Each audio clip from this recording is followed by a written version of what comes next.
Okay, Hey, we Amy, are I'm live. not seeing a call right now or a number for this, just FYI.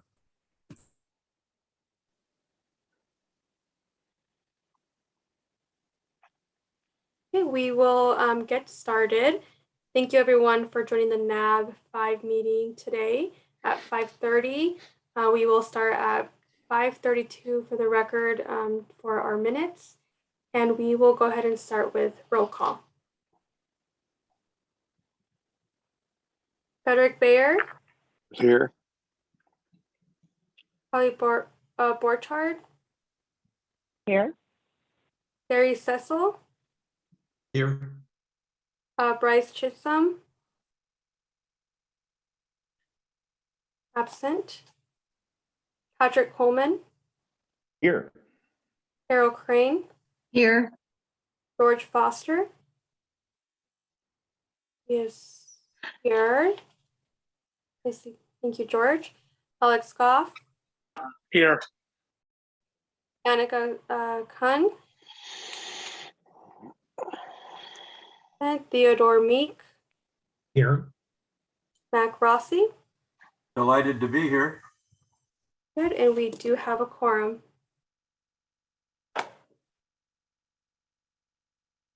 Great, thank you. I'll need just a little bit of direction. This is Carly Borchard, and it looks like we did the call to order roll call. I had read that we are not doing public comment unless the comment had been submitted. Is that correct? We are taking public comment. Okay. I will take a I look. will open it up for public. If you would. Just to jump in, so yeah, if someone would like to make a public comment, they can raise their hand in the chat on Zoom, and we will give them permission to speak for the 3 minutes of public comment. The heck happened? Here we go.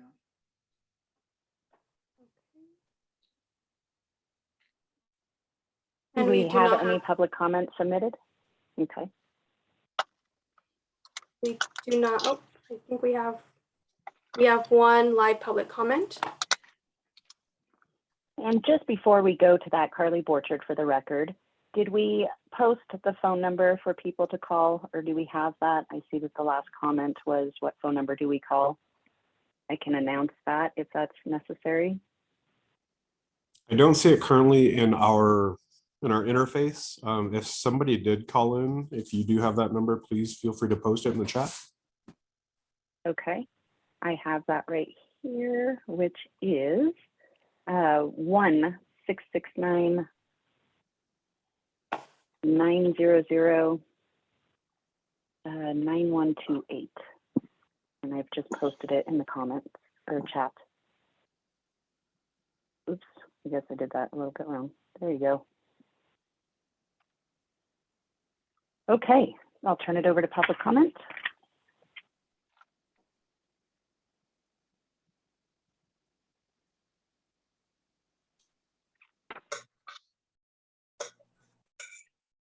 Can you hear me? Yes, we can. We can. Okay.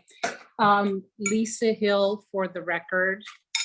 And I had a question and then a comment, but I think Amy answered the question. I wanted to follow up on what was happening with the presentation from NDOT about the North McCarran transit study that occurred 2 to 3 years ago. And it's my understanding that you're inviting somebody from NDOT next month. Is that correct? That is correct. NDOT will be coming to the next NAB meeting to discuss the improvements on the North McCarran near West 4th or West 7th, UNR and Keystone. Is that the one you're asking? Yeah. Mm-hmm. Yes. So they will be attending the next NAB meeting for next month. Okay, great. And then the other is a comment from the meeting last night on the neon line. I know you had a presentation from the Jacobs group at the Ward 5 NAB. After the presentation, I didn't really feel like my questions were adequately answered, and I got the feeling from many of the participants, and it's centered around housing units that were less than 60% of average median income. And in specifically the questions that I felt like weren't really answered, that I really think that as a community we need to revisit is, and it relates to our master plan that supports the creation of housing units for renters of less than 60 AMI in the near term. So that's from the master plan. So my question was, how many total existing housing units that were less than 60 AMI were within all of the downtown districts that were mentioned prior to master plan redevelopment efforts about 2017? And then also, how many less than 60 AMI units have been demolished in that redevelopment area to date? And then how many more less than 60 AMI units are slated for development or demolition within the total build out of the downtown district redevelopment plan?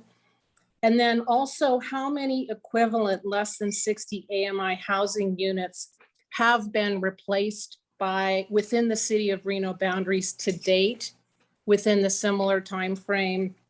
And what specific plans are in place for replacing those less than 60 AMI housing units within the city boundaries lost during the downtown redevelopment efforts? And I felt like the city and the presenters really did not provide concrete answers on any of these questions. And so, I just wanted to make Ward 5 NAB, since I live in that area, aware of the concerns. And I think there were many people who had those concerns and would really like to have the city address those more specifically. Thank you. Thank you. Thank you, Lisa. Was there any other public comment? And there is no additional live public comment. Okay, with that, we will go ahead and close item A2 for public comment and move on to item A3, which is approval of the agenda. I'm sure everybody has the agenda in front of them. Can I get a motion to approve in a second? This is Theo Meek, and I'll move to approve. Mac Rossi for a second. Great, I have a motion and a second. All those in favor say aye. Aye. Aye. Aye. Any opposed, say nay. Hearing none, we'll go ahead and move on to item A4, which is approval of the minutes for October 12th, actually. Hoping everybody got around to reading those, and can I get any discussion or comments? I have no discussion, and I move to approve the minutes. Carol This is Crane, Theo I Meek move for the to record. approve. I second the motion to approve the minutes. Okay, great. Motion and a second. All those in favor say aye. Aye. Aye. Aye. Any opposed? Sounds Gary good. We'll Sessel- move Gary- on to, Gary Sussel for the record. I wasn't at that meeting, so I don't have a recollection. Would I just abstain? yes, that would be fine. Okay, I'll abstain for I just don't have a recall of that meeting. That's fine. Thank you so much, Gary. All right, we will move on to item A5, which is council liaison report. Thank you, and good evening, everybody. Thank you all for being here on Zoom, and I appreciate everybody understanding the complexities of some of the issues we're dealing with at the city and as a world, I suppose. So I'm glad to see all your faces on here, and hopefully we won't have to be doing this for too long, but again, staying fluid and flexible, I think, is the name of the game right now. I was just going to touch on a couple of things and then just open it up to all of you if you have any questions. I think a public commenter had asked some fairly detailed questions with regards to units and plans. I do know that, and I don't know, Noemi, if you said this at the beginning, I apologize. I logged on a couple minutes late. that all the questions that were posed in advance have been answered and posted, and all those posed during the meeting, either online or at the meeting or emailed in, would be answered by Friday of next week. I don't That is know if correct. you touched on that. Not yet, but that is correct. So the ones that were questions that were pre-submitted have been answered, which I will share the link with this group. And any questions that were left unanswered during the meeting, they are being documented, including all the materials used for the meeting, and they will be available at the end of Friday. Great, thank you. I think that is of value. I know that there was a number of questions that folks had that came in during the meeting and after, and I know the city has put a tremendous amount of resources in to get those questions answered. So by Friday of next week, to the public commenter, hopefully we'll have answers to those questions. In addition, I do know that Jacobs Entertainment representatives have offered to come to our NAB meetings quarterly, whether or not they have an item before the NAB that needs consideration. They will come and give updates and provide answers, hopefully, that all of you may have and the public may have at that forum as well. So that's the Jacobs. I thought the engagement was good. I know that there are some that didn't, they wanted more specificity. I think everybody wants more specificity. As we move forward, we will certainly be working on what that looks like when it comes to the 1,000 affordable housing units. It's just, there's a lot of people that will have to be partners within that potential, within that project.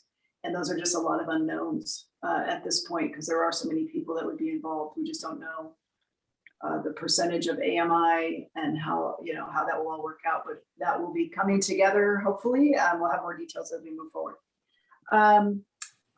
You talked about, I think, Noemi, the NDOT on the North McCarran is coming in February to give their update on the North McCarran road study and potential improvements. Is that what I heard?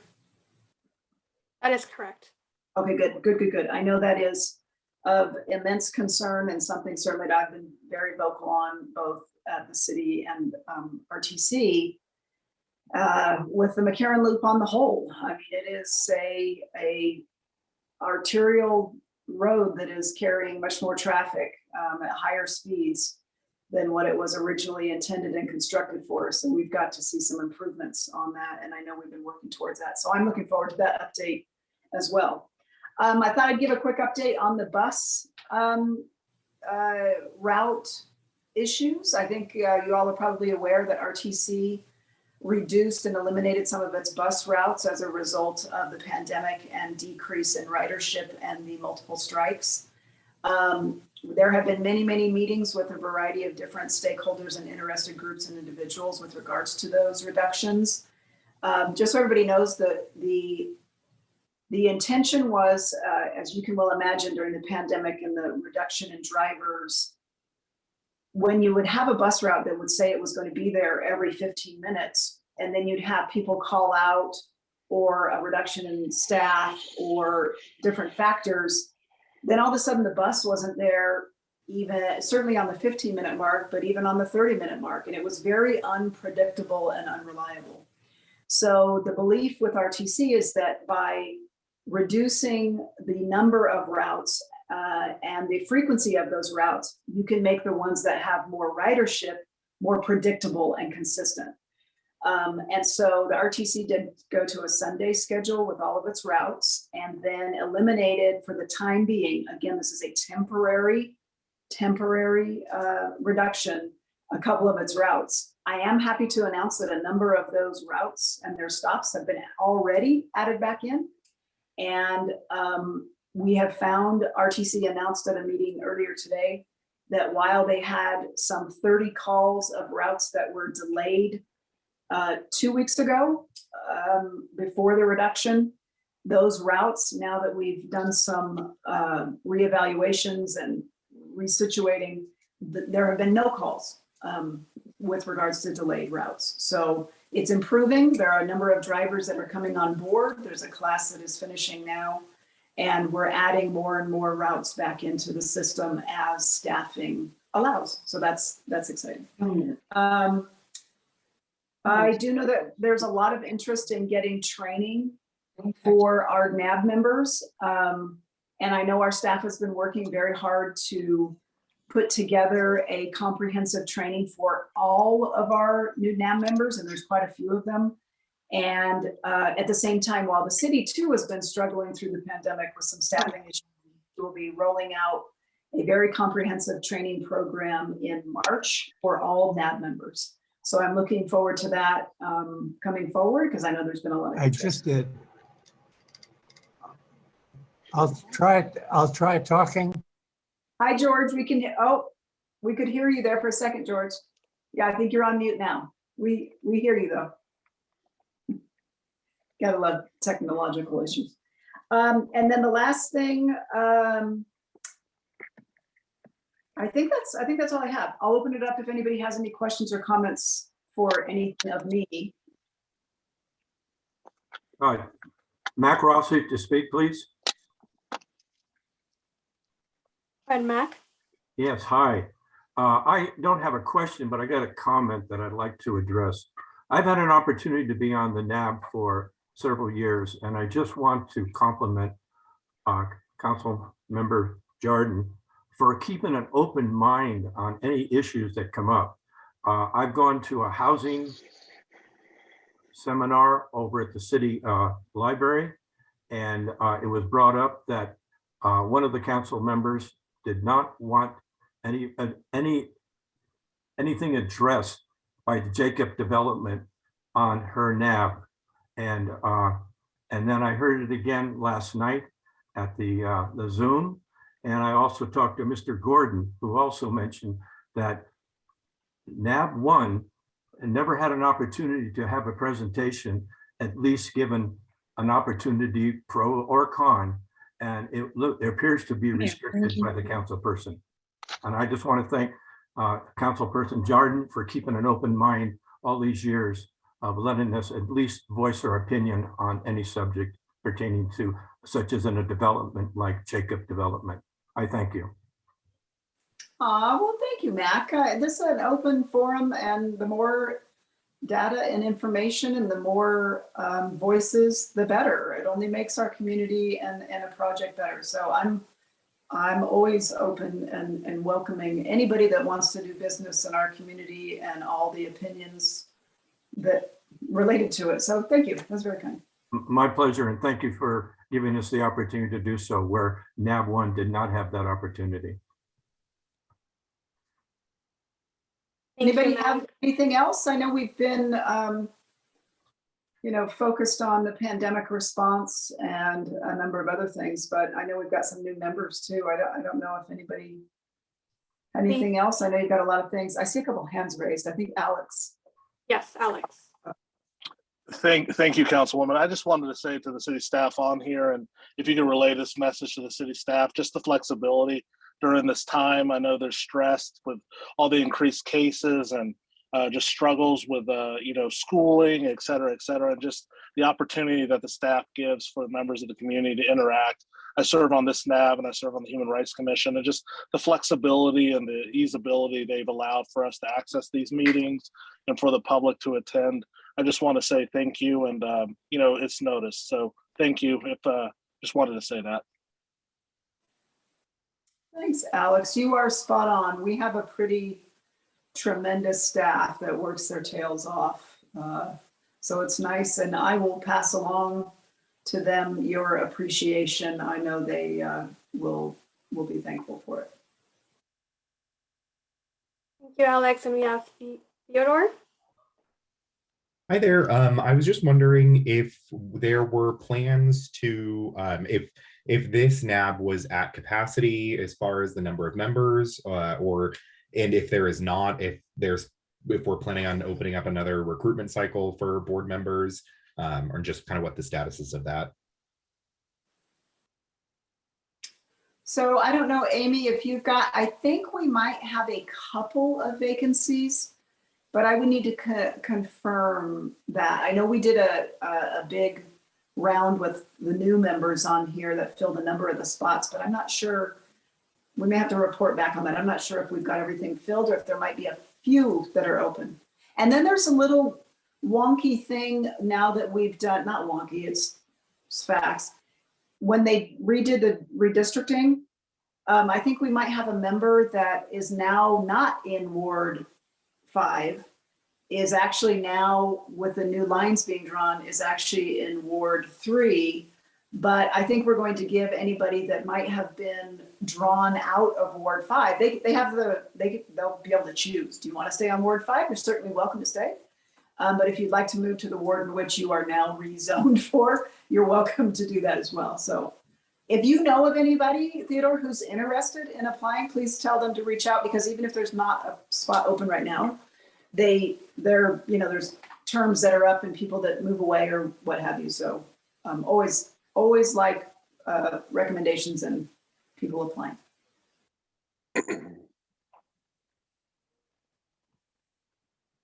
You, and do we have any additional comments from the board member we do have one comment I do from have, attendees.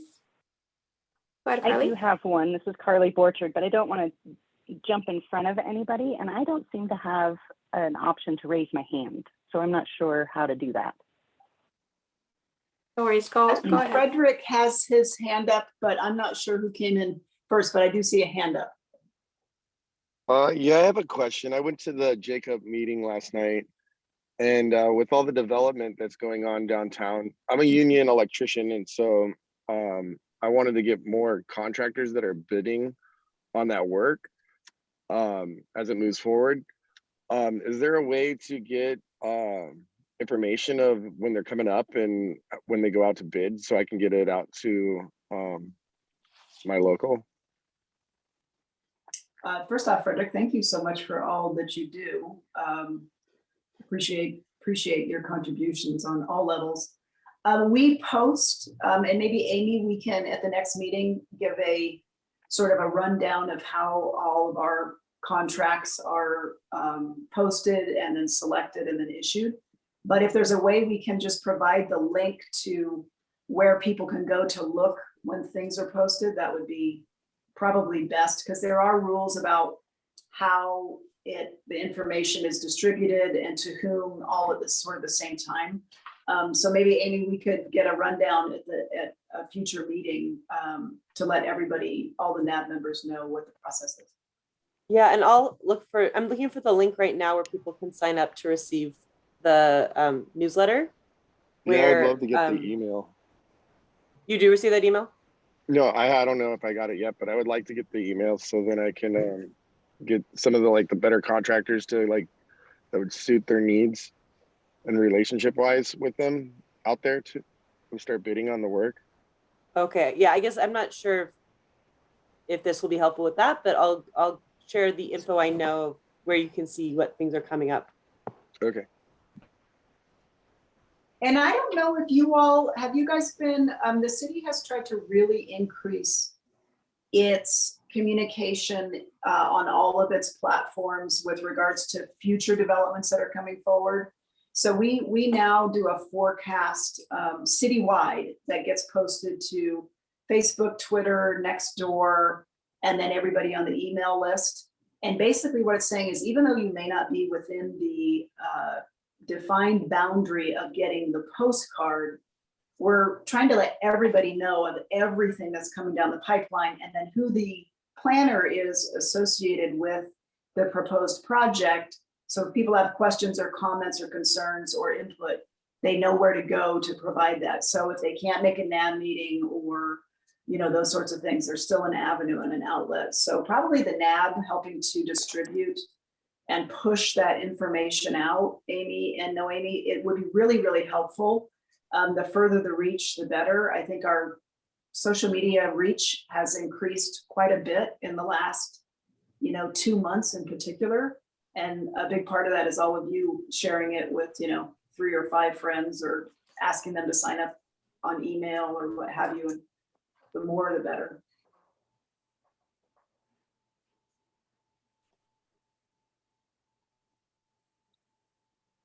Yeah, go ahead, Carly. Great, thank you. I figured it out. Yes, we see your raised my hand. Hey, I just wanted to really quickly, Councilwoman Jordan, thank you for attending tonight. It really does help to have you present and able to answer some questions. So I sincerely appreciate that and the great information that you supply. I did want to, I know that it would just upset me if I didn't say something. You know, I know that there's not a whole lot that can be addressed quite yet, but there's a large project, obviously, in the area of Verdi, Ward 5, kind of the outskirts of our ward, that was denied by council several times and actually appealed to court. The court has come back and said, you know, that basically it needs to go forward and is demanding council do so. And I'm just hoping that maybe you can touch a little bit on that, just kind of maybe the process on how that moves forward, if you're comfortable doing so. So I believe the project you're referring to is Stan Lucas. And the Stan Lucas project, yes, you are correct that the council denied it twice. And the second denial was we went to court, we were sued and we went to court. The judge ruled, I don't know, a couple of weeks ago that the city lost and basically said the city should issue its building permits and the project should move forward, that the city erred, overstepped its bounds and didn't stay within the confines of what we could deny it for. So now the city will, through an attorney-client, which again, because it's in litigation, I can't speak of the details, will, and it's not, there's been nothing, no meetings yet, will determine whether or not to appeal that to the Nevada Supreme Court. So that's kind of the only update and the only thing. I don't have any more information at this time as to what may or may not be happening, but it is in litigation, which restricts me from being able to share my feelings on the subject. Absolutely, and I appreciate that. Do we have a tentative date that you guys are anticipating, maybe making an announcement to the public that might be up for discussion? Is it up for discussion after your attorney-client meeting, or how does that work? That's a good question. I don't know precisely procedurally how that would all work as far as what happens. So I would assume some sort of communication would come out like what the direction was. But that's a good question. I'd have to find out what notification happens. Okay, thanks so much. Councilmember Jordan, are you taking additional comments from the attendees? I'm sorry. We have another question, but it's from the attendees, not the panel, not from the board members. Well, you know what, that's up to the board members to determine that. I'm not running the meeting. I will happily answer if the board so chooses to have a question directed at them, which then could come to me. Carly, can you see the attendees when they raise their hand? I can, and it looks like Lisa Hill has the question. It sounds like you kind of addressed on her point, so I guess I'll put it out there to the board. Do we take a vote on this? I'm not entirely sure how to do this, folks. I'm sorry.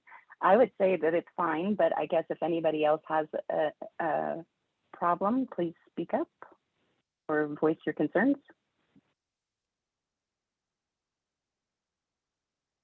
Seeing none, I would think that maybe we should just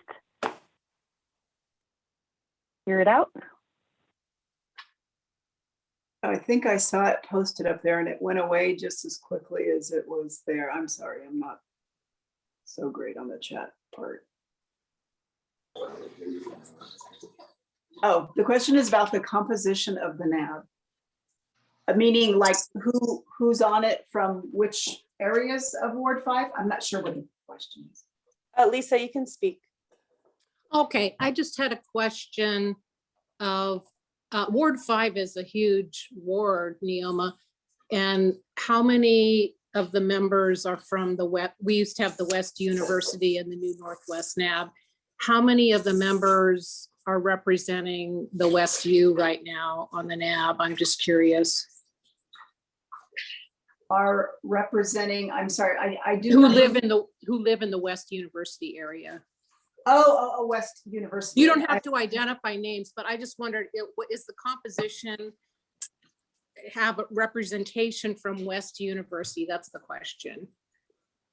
We would have to get a specific on that, which we can report back on that. I do know that I have always tried to pick NAB members that represented different areas of the ward.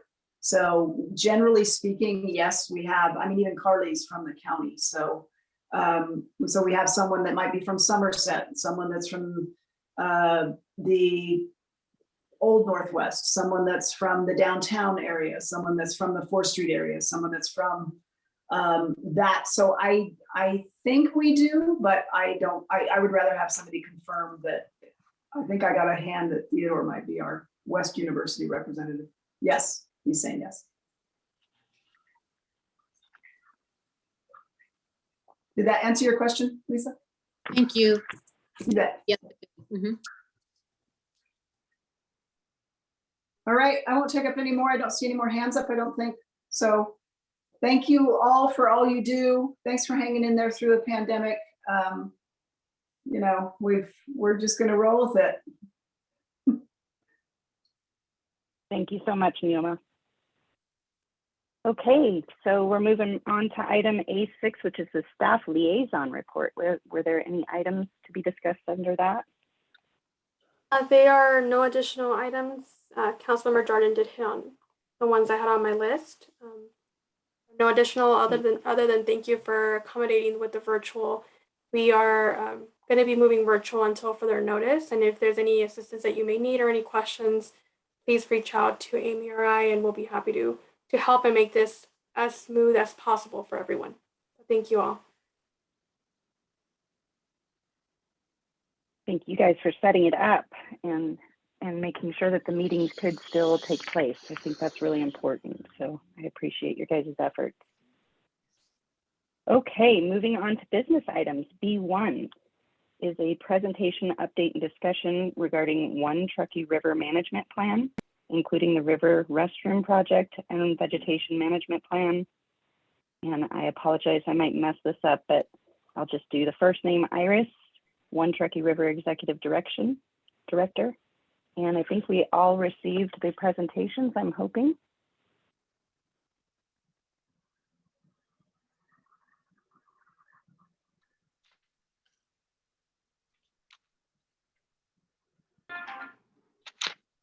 Hello. I'm sorry, I had me rejoin when I joined as a panelist, so I didn't hear the last 30 seconds. I just want to make sure I'm ready to go. You are ready. Okay, great. Okay, hello, I'm Iris Daly-Papart, the Director for One Truckee River, OTR, as I will refer to it. Thank you for the opportunity to present this 10-minute presentation to you tonight. OTR is a nonprofit that manages a coalition of public and private partners who work together to strive for OTR's mission within the complexity of their agency priorities to ensure a healthy and thriving river connected to its community. Listed on the screen are some of our partners. Our guiding force is our Partnership Council, with 22 local agencies represented that meet quarterly, and our board of directors, 7 dedicated residents that meet monthly. Our staff efforts focus on supporting partners to do more for the river by sparking collaborations and supporting the fundraising process for implementation. Starting in 2013, over the course of many years, the OTR partnership developed through conducting many collaborative in-depth meetings, retreats, and forums focused on the challenges and opportunities that exist connected to the river with local agencies, nonprofits, and residents. In 2016, the OTR Management Plan was approved by the 3 jurisdictions and the Western Regional Water Commission. The partnership created 4 goals. Goal 1 is focused on water quality, Goal 2 on a thriving environment, Goal 3 on education, and Goal 4 on long-term management. At the end of 2017, OTR's Partnership Council prioritized 9 out of 103 action items in the OTR Management Plan. The next 3 slides share those action items per goal. Goal 1 has 4 action items prioritized listed. For the sake of time, I will not give an update for each one, but you can find more information on our website at onetruckeeriver.org under our work. For Goal 1 here, I will mention the completion and approval by Nevada Division of Environmental Protection of the 2020 Integrated Source Water and 319H Watershed Protection Plan for public water systems and the Truckee River in the Truckee Meadows. The completion of this plan was led by the Truckee Meadows Stormwater Permit Coordinating Committee. It is a living document publicly available at Washoe County cleanwater.org listed on the screen. Under Goal 2, we have 3 action items prioritized listed. For this goal, I will mention the completion of a multi-jurisdictional signage project that installed 250 plus signs, including maps, directions, rules, stewardships, and interpretive signs along the river, led by Nevada Land Trust. I will note here that there is no prioritized action items under Goal 3 at this time. Goal 4 has 2 prioritized action items listed. For this goal, I will mention the completion of transitioning OTR from its past fiscal agent to its long-term home, the Truckee River Foundation. Now I will share details on action item 1.3.c, focused on increasing public restrooms along the Truckee River. Out of this action item, the Truckee River Restroom Project was developed. Factors that move the OTR partnership to prioritize the project include the concern of human impact on water quality and the growing recreational need along the river, with our region forecasted growth of 125,000 plus new residents by 2035. OTR recognizes public restrooms are a basic building block of a complete functioning public park. By improving public spaces for everyone, restrooms build community resilience, increase urban renewal, and improve public health. OTR's vision is to connect residents and visitors to unparalleled opportunities for recreation. Access to public restrooms support this vision. In 2018, OTR's Housing and Sanitation Working Group that included representatives from the 3 jurisdictions, Community Foundation of Northern Nevada, Downtown Reno Partnership, and local residents researched restroom options and conducted multiple interviews with local city staff and elected officials. The project gained a lot of engagement and financial support from our partners and collaboration with other relevant regional stakeholders listed on the screen. In 2019, the project's phase 1 to 4 was proposed with the goal to add 10 new public restrooms, an increase from 9 to 19 along the Truckee River stretch from Lake Tahoe to Pyramid Lake, which includes proposed locations in the city of Reno, city of Sparks, and Washoe County.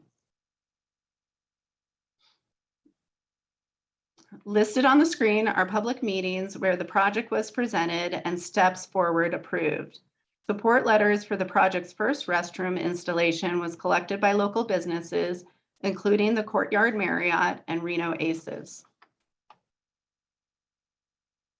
In 2020, the city of Reno coordinated with Tumwa to install the project's first new public restroom along the river at Broadhead Park in August of 2020. Data was collected a month before and since its installation to determine the successes and challenges of the project. From August 2020 to September 2021, there have been 12,112 flushes at the restroom, which is an average of 30 flushes per day. Through December 2021, from agencies that maintain the Louvre, there have been 7 minor incidences that involve vandalism, including graffiti and issues with the door lock, All minor damages were quickly repaired. For the city of Reno during an 18-month period, there were 15 calls for service in Broadhead Park, in which one of the following keywords was included in the call details: Portland Louvre, restroom, bathroom, or toilet. The total estimated staff time the calls required represents approximately 0.1% of the city's total staff duration over 18 months. Overall, community response for the new restroom facility has been very positive, and the metrics show that phase 1 has been successful. With support from NDEP, the second new restroom is proposed to be installed at John Champion Park in the city of Reno. OTR applied for funding for the third installation at Bicentennial Park following the city of Reno guidance. The application is pending and a decision should be made by February of this year. On the screen are regional plans that mention a need to increase infrastructure, public restrooms, and/or public facilities, including OTR's management plan, the updated City of Reno master plan, Reimagine Reno, the Truckee Meadows Trail Plan, the Washoe County Regional Transportation Commission Bike and Pedestrian Master Plan, and the Nevada Statewide Comprehensive Outdoor Recreational Plan. Recently, the project secured letters of support from leaders within the Tahoe Pyramid Trail and Truckee Meadows Trails efforts. Now OTR is focused on gaining more public input on the order to prioritize future location through an online countywide survey that is active now until February 10th. Please go to onetruckeeriver.org's homepage to take the survey. More City of Reno public meetings coming up where the project will be presented and discussed is listed on the screen. Thank you.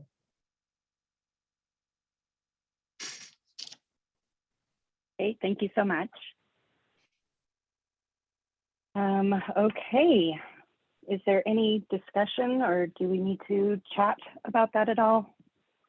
Usually if we're in chambers, we would typically ask questions. Is there any questions?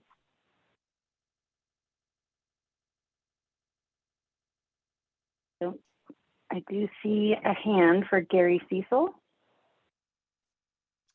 Good evening, everyone. And Iris, thank you very much for the presentation. I just want to say as an aside, coming from England, I didn't even know the word loo was recognized in the United States. But anyway, I only flashed very quickly on the chart that you had that had the yellow highlights for, I presume, the areas that were your phase 2 of the project. What criteria were you thinking of? And this is obviously before you had public, and you're getting public input. But before you got that, you obviously had some sort of criteria you were thinking of as to why you would prioritize, first of all, Broadhead Park as a trial run, and then the second phase. What were those criteria? Protecting water quality and also the interest of the jurisdictions. And I think for Broadhead, it was a great place to have a pilot because it has a hard urban environment, but it's at the edge of downtown Reno. So it has some things going for it. And then it also has some challenges that we could, explore solutions. Yeah, I appreciated very much that you chose that one. I'd seen it there. I walk east on the river once a month, maybe something quite a ways down. And it stood out to me like a shining item there. And I kind of thought, as I thought about it, it made sense to me. You have people that are walking, but you also have, some of our houseless population that can congregate there. And I mean, that to me is the elephant in the room. I know I did Google Portland Louvre just to find out more about it, because I thought, is that what that was, before I knew. And I came up with an NPR article on the San Diego issues. They've had them since 2015. And, not to say that your statistics are not correct. They may well be, and they are, I'm sure, and that they may be something that could be extrapolated forward. But there have been some cities that have had problems. ongoing. When you put these in, are they completely connected to the sewer lines?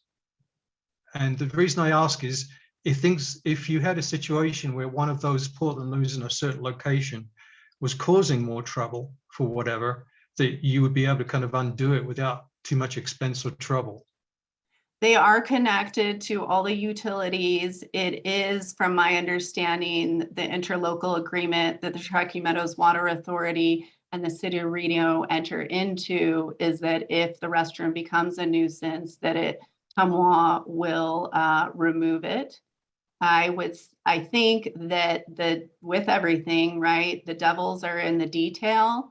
And we really made sure to engage, to hire the correct staff, which we worked with Karma Box Project and RISE to do outreach before the restroom was even installed, and then to continue doing it. And that's evolved into a really awesome program that the county partners with Karma Box to run. And so you have the River Stewards program out there that's working with marginalized individuals and connecting to increase care for the river and also the public facilities.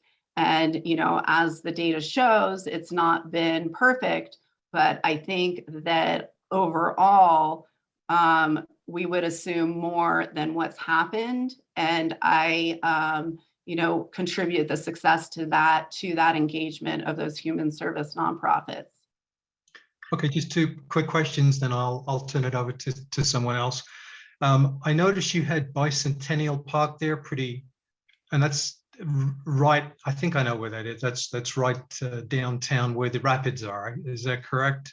Correct. That's kind of opposite Barbara Bennett Park, which already has restrooms. So I was wondering what the criteria was for picking that one out of all the others as one. And then the final question is, you had phase 2 kind of worked out, and and it's great that you're getting public input. I really think, because I know it's a very important issue to a lot of people. What will you do if the results of that turn out to be different in terms of where people would want them located than you originally planned? And thank you very much for your presentation. Yes, thank you. Well, it's, you know, we're the circuit for our partners, including the jurisdictions. And so we lean on the guidance of the jurisdictions. And so Bicentennial was chosen from the guidance of City of Reno. I think that there is a lot of recreational use in that area. And so I would assume that that was a contributing factor to choosing that location.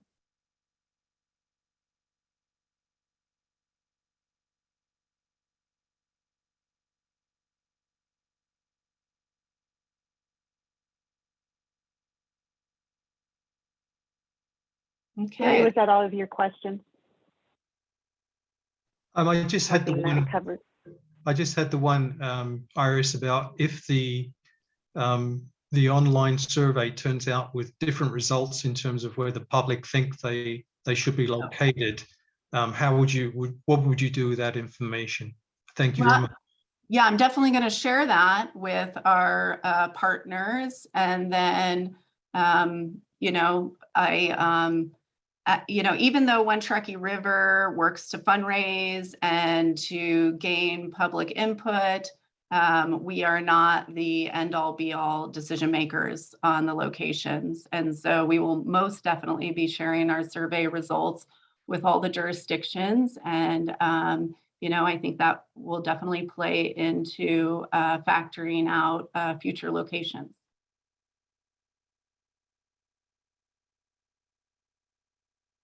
Thank you, Iris. And then I saw that Frederick has his hand up.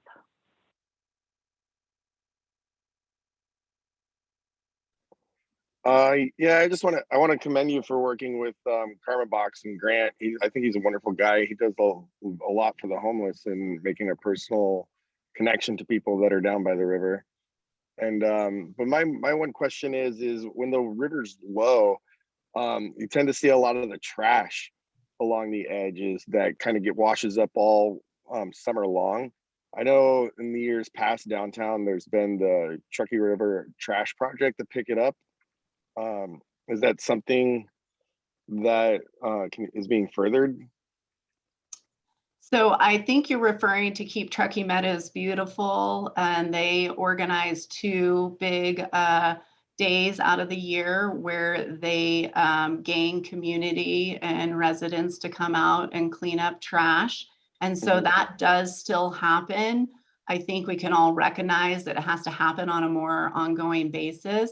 And so I'm really excited to see the river stewards out there doing it 5 days a week and working with people that are currently homeless out there in that activity. Since you brought that topic up, I will just mention that we've found that a lot of trash comes from people that are interested in giving to people that are homeless. And so we encourage everyone to drop off their food, their clothing, their sleeping bags, all that stuff, give it to the appropriate place, such as Salvation Army.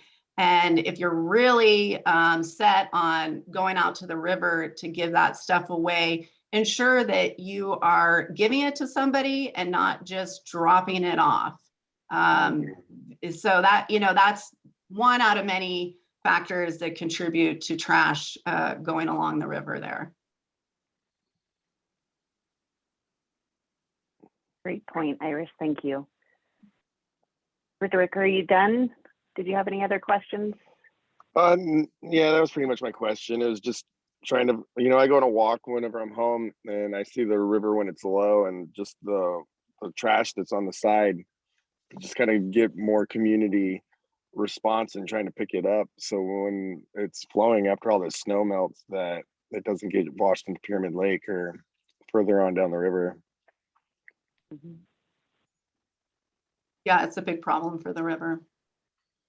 Yeah, that was my question. Okay, thank you. Thank you. Okay, I don't see any more hands up. Were there any other questions or discussions for Iris from the board? It looks like we do have a question from Penny Rangel, who is an attendee, if you don't mind, Iris. Don't mind at all. Hello, actually, this is Art Rangel. I just had a question. I also was reading some information on the Portland Louvre and interested about the way it's designed. And one of the things that really caught my eye is there's a blue light in that facility in the Louvre. And I guess the objective of that light is so that if somebody goes in to shoot up, it's more difficult for them to find a vein. Is that actually the case?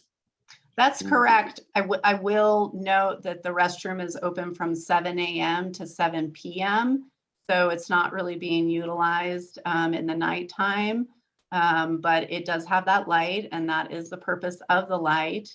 And I just will mention too that we ensure that somebody is there every night at 7 p.m. So that we know that people don't go in there for the evening and use it as a shelter, but that it is open and clean at 7 a.m. the next morning. I was also noticing the cost, or I was blown away. What cost are you looking at for these at this point? They are pricey. I do think, though, that their value has been proven. Just a little background, the city of Portland was looking for a public restroom out there a while ago that could meet their hard urban needs, and they couldn't find it. So they decided to develop a restroom themselves, and it was so successful that they patented it, and they are selling it to other cities. They will range with the cost and the installation, depending whether the utilities are, from $260,000 to about $460,000. And what's the cost of, say, the ones that, if you were to put something like across the river, what would that cost? Well, the one at the other park that was brought up earlier. Barbara Bennett. The Barbara. At Barbara Bennett, I don't know. We haven't done the cost breakdown at Barbara Bennett because there is one there already. But yeah, I know the range, but I don't know off the top of my head the cost for each one, but I could send you that as it was in our presentation, those details. Okay, thank you. Yeah. Great. Thank you so much, Iris. I think that's all of the questions that we have, and we certainly have your presentation that's been shared and your website address should there be any other questions. I'm sure people can reach out. Okay, great. Thank you. Thank you. All right, we will move on to development projects, and I won't go through all of the details of this other than to remember to provide your input via a project review form. And I will leave it to the liaisons to kind of share how to do so. I'm assuming all of those are being done electronically right now.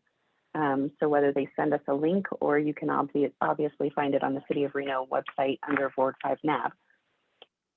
So we'll go on to our first project, which is Reno Vulcanizing Alley Abandonment.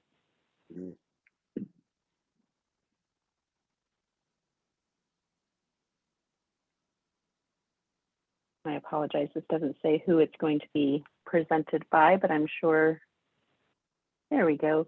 Hi, Ken. Good evening. I'm going to share my screen real quick. So my name is Ken Crater, and I am representing the Besso and Menanti families. And the presentation tonight regards an application for abandonment of a portion of a downtown alley.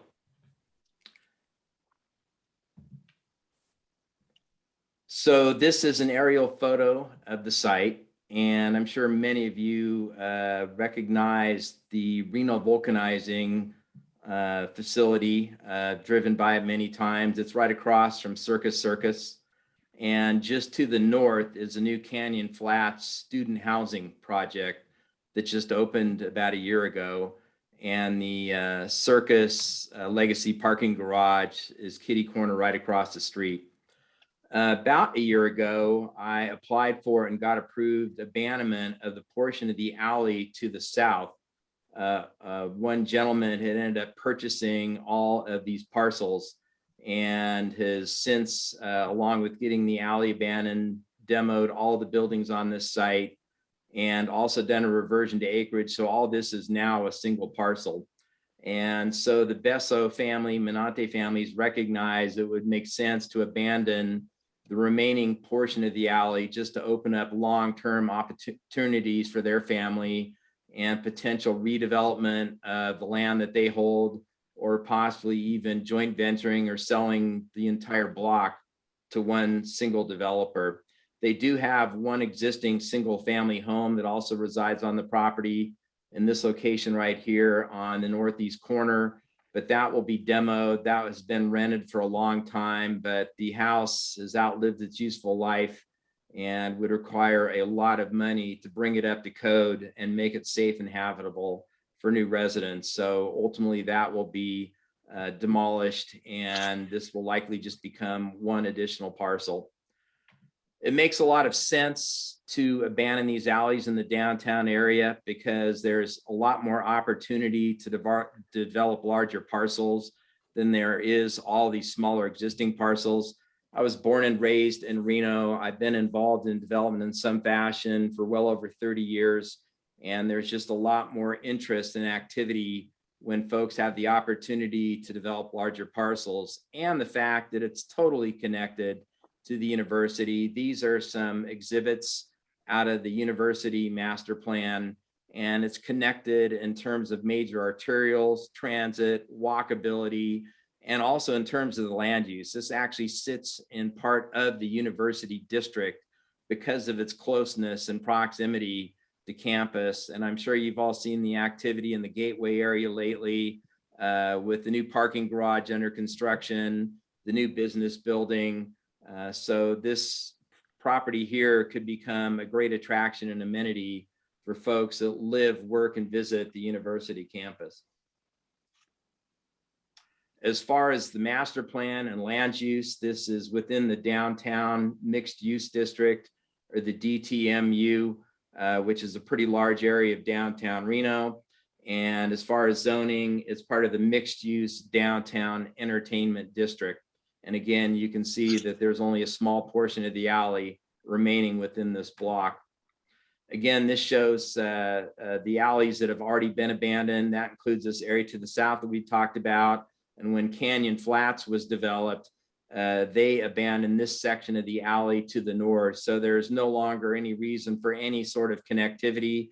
And there's a benefit to the city, because to abandon the alley, ultimately they're going to have to relocate the utilities within that alley into the city streets. And I'm sure, as you know, the city doesn't have the money to maintain the alleys. These are older utilities. And so getting them out into the main streets, brand new water, sewer, storm drain lines will be a benefit to the community. This is a photograph looking south from the alley. The existing Reno Vulcanizing building is to the right. And you can see the area to the south again has been demoed. The alley remains. And with the abandonment of this section, both the existing property owner to the south and the Besso-Menante families are going to work together and do the engineering and pay the money to go ahead and relocate the sewer and storm drain lines that exist in the alley, as well as the overhead electric lines. When Canyon Flat went forward, they abandoned and relocated all the utilities in that alley. You can see this is Canyon Flats looking to the north. And so all the work to abandon the sewer, storm drain, and overhead electric lines were done. Everything ties into this pole right here. So getting rid of those overhead lines will eliminate some blight and help clean up this area. As far as long-term plans, the Menante Besso family doesn't really have anything right now. I think they recognize that by abandoning the alley and eliminating these utilities, it will ultimately set the stage for redevelopment. I have talked to the family about opportunities for this site, and I would love to get involved with them to redevelop the site. And if that happened, my goal would be to save this old building. It's just a stunning building, and it was actually a bomb shelter at one point in time.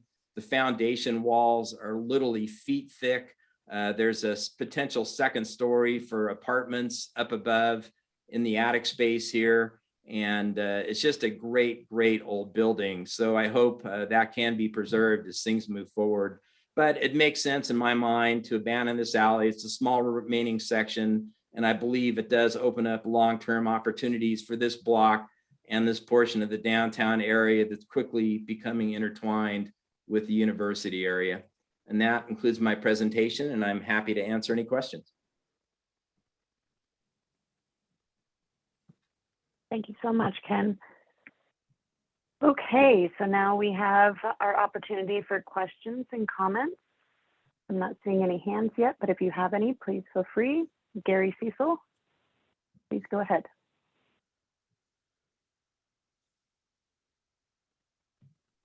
Good evening, Ken. Thank you for the presentation.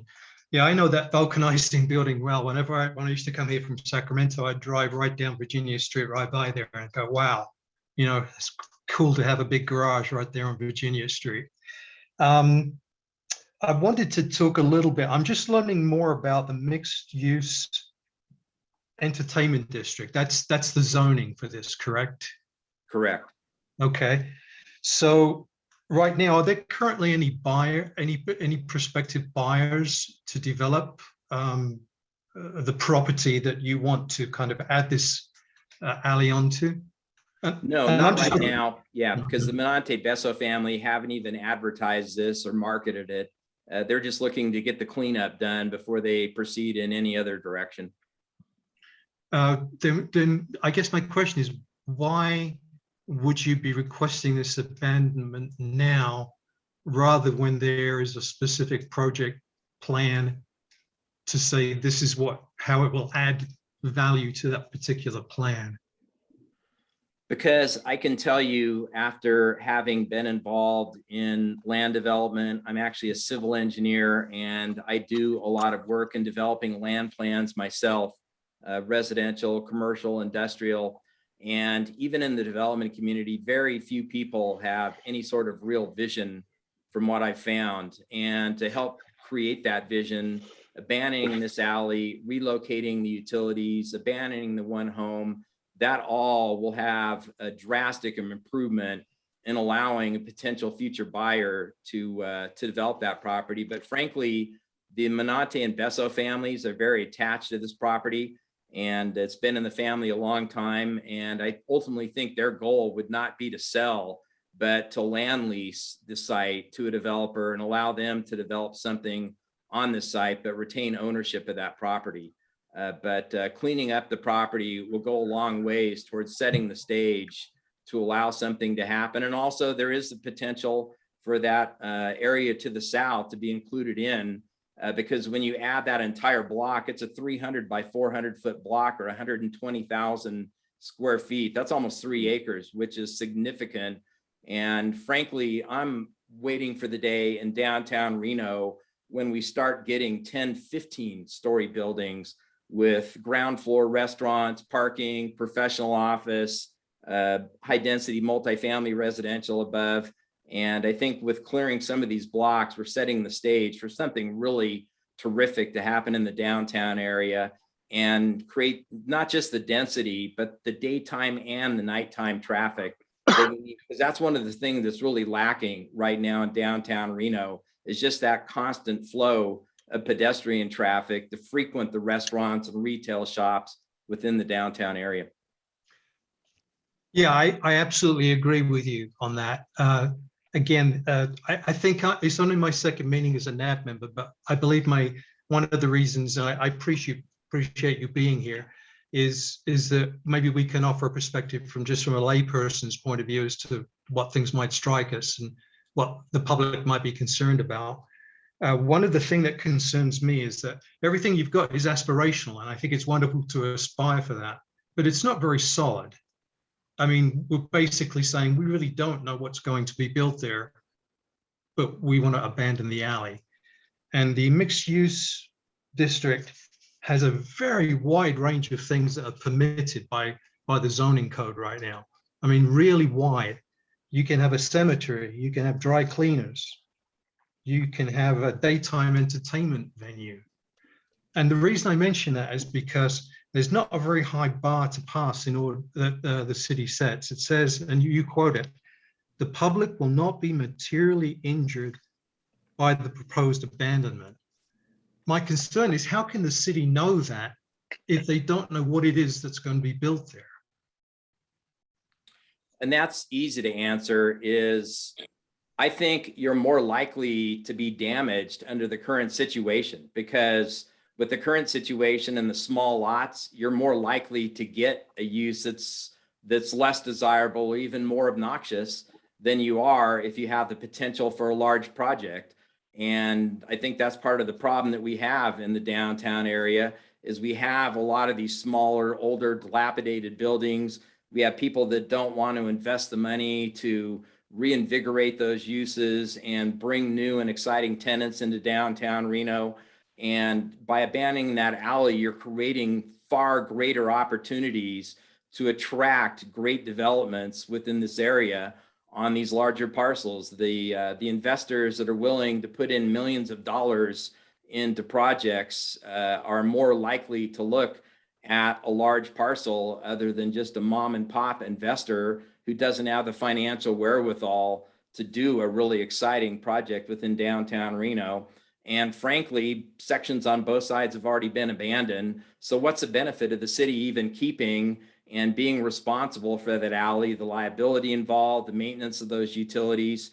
This will actually clearly decrease cost to the city by decreasing what's now just a small segment of alley that's been abandoned both north and south of it.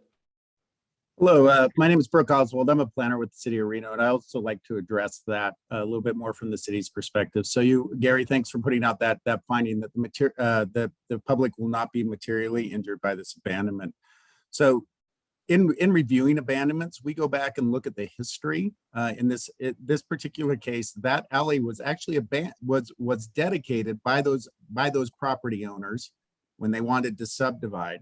And so that's the first thing we look at, because we want to make sure that that wasn't bought or the city didn't have that. So that land was dedicated. And so in this case, when an abandonment is processed, that land is returned back to those neighboring properties in what it was dedicated. So we'd see half that alley. That puts that land on the tax roll again. That land is currently not on a tax roll. That would put that on the tax roll. So when we're analyzing this, we're looking at a lot, when we're looking at injure, we're not, it's very hard to predict what could happen or what will happen, right? We don't know, and we don't analyze for what will, we analyze for what is now. And that is, we're looking at that, do we still have pedestrian connectivity? And now that only leads to the back of those parcels and provides that access off the back of those parcels. No one else is injured by abandoning that, because no other property owner is subject to that alleyway. It is just that those properties that originally dedicated that. We're also looking at, you know, those utilities being removed. So we'll put easements over that until they are, so that we can go in and maintain our utilities and do that, and that those services are still provided to those surrounding properties until the time those are relocated and that land is either merged, as Ken mentioned with the previous parcel, or we see something happen.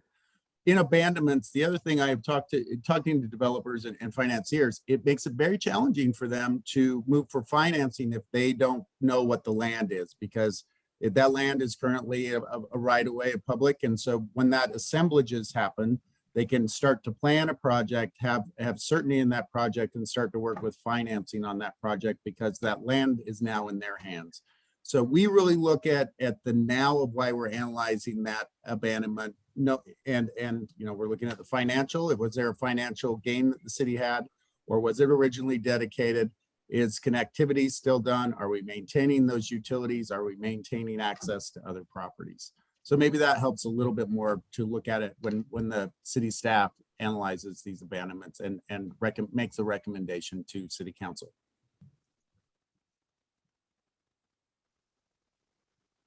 Brooklyn, thank you very much for stepping in there. I was about to ask you if you would speak. So you actually just covered a number of my questions. And since I'm speaking, I'm just going to go ahead and ask my couple questions, or they're really just comments. My first comment is, normally this would just make absolute sense, and obviously the way that Ken can articulate it and show the benefits of it, I can fully appreciate and see how beneficial it can be. And then of course, with Brooklyn backing it up with his details, that is beneficial as well.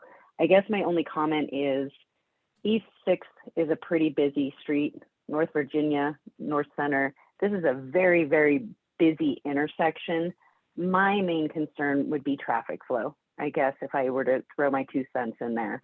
You know, I think that it's very beneficial to have a driveway, but I also obviously trust the planners, I trust the engineers, and I trust the city to make sure that whatever project does go in here potentially, that is all taken into account. But it's just my 2 cents on this project. And then, you know, you hit on all of my other questions, which was the utility easements. And I always ask just kind of the analysis of how the property initiated. So knowing that they actually abandoned it initially does help. And then I'll just go in order of hands, if I may. I think Frederick was the next up for your question. Yeah, can you hear me?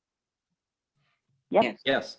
Mine's more of a comment for Gary. When a building is being developed, if you don't address the utilities kind of up front, they become more of a hassle, and it's hard for any like engineering or any of that to really scale a project to its full capacity of the size of the footprint if you don't upgrade the utilities at first. And if you start building and then you got to worry about the utilities afterwards, that becomes way more of a traffic problem, because you can't like reroute the traffic around it, and it doesn't really give an engineering project an opportunity to know what they're exactly dealing with. So putting in new utilities sooner than later is as a civil engineer, I'm all about utilities, right? And we had to do significant utility upgrades for Canyon Flats to the north, new water lines, new sewer lines. We had to bring in new high-speed fiber optic lines, and all that work was done prior to the start of construction of the building for exactly the reasons that you stated. So you're exactly right, and that would absolutely be addressed on this block before any construction started on the building. You really can't like work on a project until the utilities are dealt with, because you don't know what you're doing until you open the hole in the ground and look at it, because there's always something that comes up that's a problem. Couldn't agree more. Great comment. Thank you. All right, we'll move on to Patrick Coleman. Hi, Patrick Coleman for the record. Thank you for this presentation, Mr. Crater. I heard you mention that you worked on the Canyon Flats project, and I see that there was an abandonment there, and then this is the continuation of that. I really love that project, and I think it's a great addition to downtown, and I love seeing all the local contractors and subcontractors, banners and everything on that project. So thank you for using some of our great local unions and contractors and talent within Reno. You mentioned there is a single family home on this property right now that's in disrepair. Is there anyone who's living in that home? No, it's been vacant for, I think, about 6 weeks now. And in terms of the economic impact, I know that there was a mention of putting this back on the tax rolls from planning in the city. Is there a concept of what the impact to the city positively in terms of taxes and less maintenance within this abandonment would be? Again, without a project, there's no sort of fiscal impact study that's occurred yet, but I can tell you, if you look at Canyon Flats, what happened to the north, that is absolutely a huge positive fiscal impact to the community. And I actually sat on the Downtown Reno Partnership for about 3 years as a secretary. And in fact, I had a lot to do with the Downtown Reno Partnership starting to begin with. And I know that when I served on the DRP, we were very excited about Canyon Flats getting completed because of the huge positive fiscal impact that would have to the city, as well as revenue to the Downtown Reno Partnership. And I would expect something similar by the time this entire block is built out. Thank you very much. You're welcome. Thank you for the comments, you guys. I don't see any more, but if you do have one, please raise your hand. Carly, can I speak to All your right. traffic comment really quick? Absolutely, please. So I was the traffic design engineer for the city of Reno for 7 years. So I've done a lot of traffic engineering work throughout my career. And again, by having 1 or 2 projects on a block compared to the 14 original lots means way fewer driveways and a much better way to plan traffic within the surrounding areas to basically accommodate the impacts of this block. But also I think the walkability with campus, by incorporating uses in here that are compatible with campus, the idea is to create more walkability and a more pedestrian friendly environment in downtown Reno, where you're driving less demand for vehicles. And finally, after 50 years of just huge increases every decade of vehicle ownership, they finally peaked and they're starting to drop. And that has a lot to do with technology in terms of ride sharing, all the different scooter devices that the younger generation's able to ride. So I'm hoping that that trend continues and we finally start to reverse some of those vehicle impacts we saw from the 1950s, literally up to the 2010. Great comments. Thank you very much. I appreciate that. You're welcome.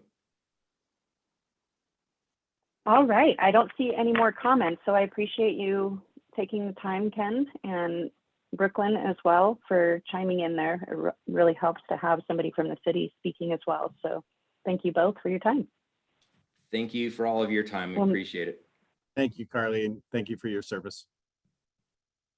You bet. All right, we're going to move on to the next development project, which is the Washoe County Safe Camp while we're getting the presentation together, I'll just go ahead and go into that a request has been made for a conditional use permit to allow for the establishment of a homeless service provider within the mixed use urban zone and variance to allow for a homeless service provider to be located within 600 feet of residentially owned property.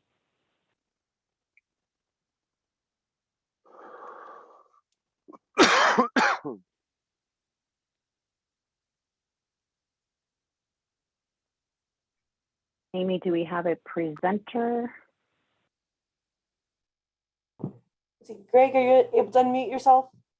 Yep, I'm working on it quickly. Hello, my name is Greg Lyman. There we go.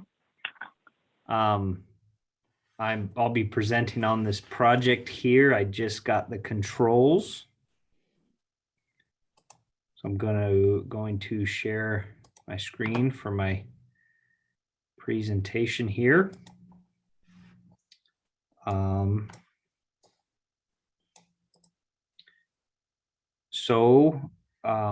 Like was introduced, I'll be presenting here on a project Washoe County is sponsoring called Safe Camp. I'm Greg Lyman. I work with Far West Engineering. I should have a gentleman here, my county project manager named Brett Steinhardt. He had a family emergency, so I'm on my own today, but I think I'm prepared to answer the questions needed. The reason we're asking for this, I guess, the main reason is that we are within 600 feet of a residential area. However, our major justification is that that's the residential area in concern is on the other side of the freeway. And so we have a fairly large barrier in between that, and I don't feel they'll be impacted. But so that brings us here today, and I wanted to give a little background here. This is a presentation put together by the county. And the first slide we have here, if everybody can see it, I should have asked, can somebody tell me if you can see my map here on the screen? We are good. Okay, You're good to go. Thank you. So this slide kind of shows the whole complex, I guess, that we're working on. You can see the small numbers here. In the center is the main CARES campus shelter. The little number 2 in the upper left is the Safe Camp facility meant for people who aren't comfortable in the large shelter. We also, as part of our program, have the Hope Springs complex across the street, which is some bridge housing with tiny homes. We also have the Sage, or the Village on Sage Street, which is more of a dorm style campus that houses people. Number 5 off to the left is the Community Assistance Center, where we work with people to improve their life. And then 6 on the right-hand side would be our emergency temporary housing for women and families and seniors and that. So why did I go through all that? I think it's really important to understand this project as a puzzle piece in a larger plan. I'll run through a couple slides just so far. The county and their stakeholders, and that includes the city of Reno, has expended $17.6 million. They've acquired 10 acres for homeless services, 5 acres for supportive housing. The main shelter is a 46,000 square foot building with 104 beds and lockers and outdoor bathrooms.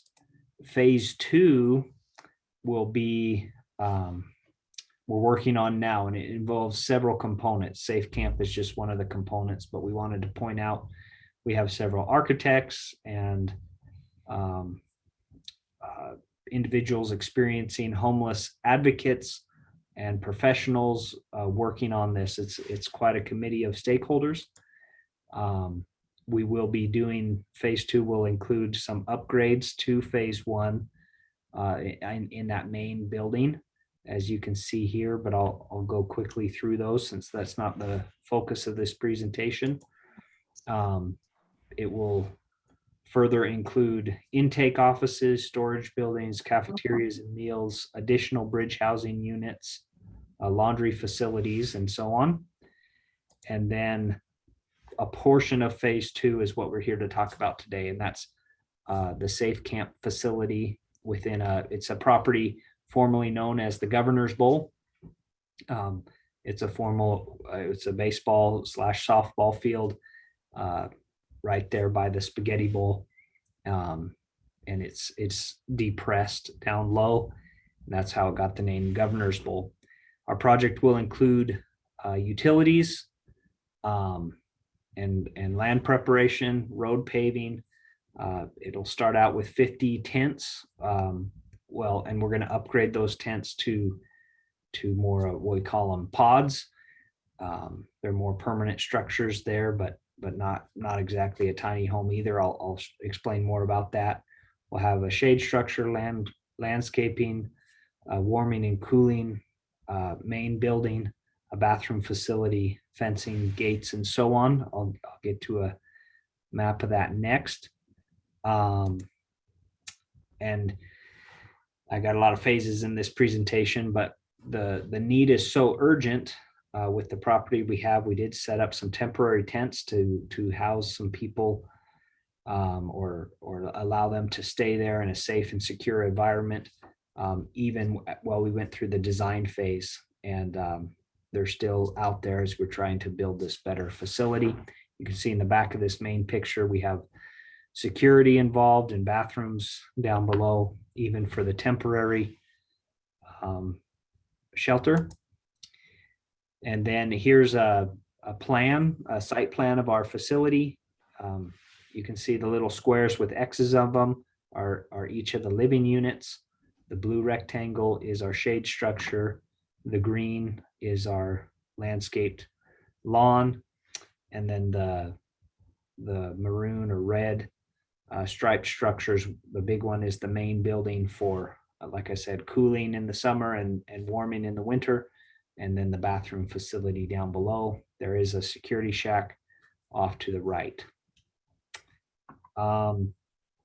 We have this road goes through the center for emergency access. It's gated on both sides. And like I said, it would be a secure facility there. This has the cut sheet is what we call it for the pods that we're putting in. You can see they're aluminum and fiberglass unit that has a little more amenities than a tent. It does have power, it has light, it has windows and air conditioning there, but doesn't have a kitchen facility or anything. It's not a full tiny home, but it would give more amenities than a tent. Lastly, I wanted to show what the site looks like now. That's just an aerial photo from our plan sets that shows there's the construction work and soils being placed. Much of this is part of the old phase 1 before the development of phase 2 or the Governor's Bowl begins. You can see these green squares along this row. That's where our temporary tents were at.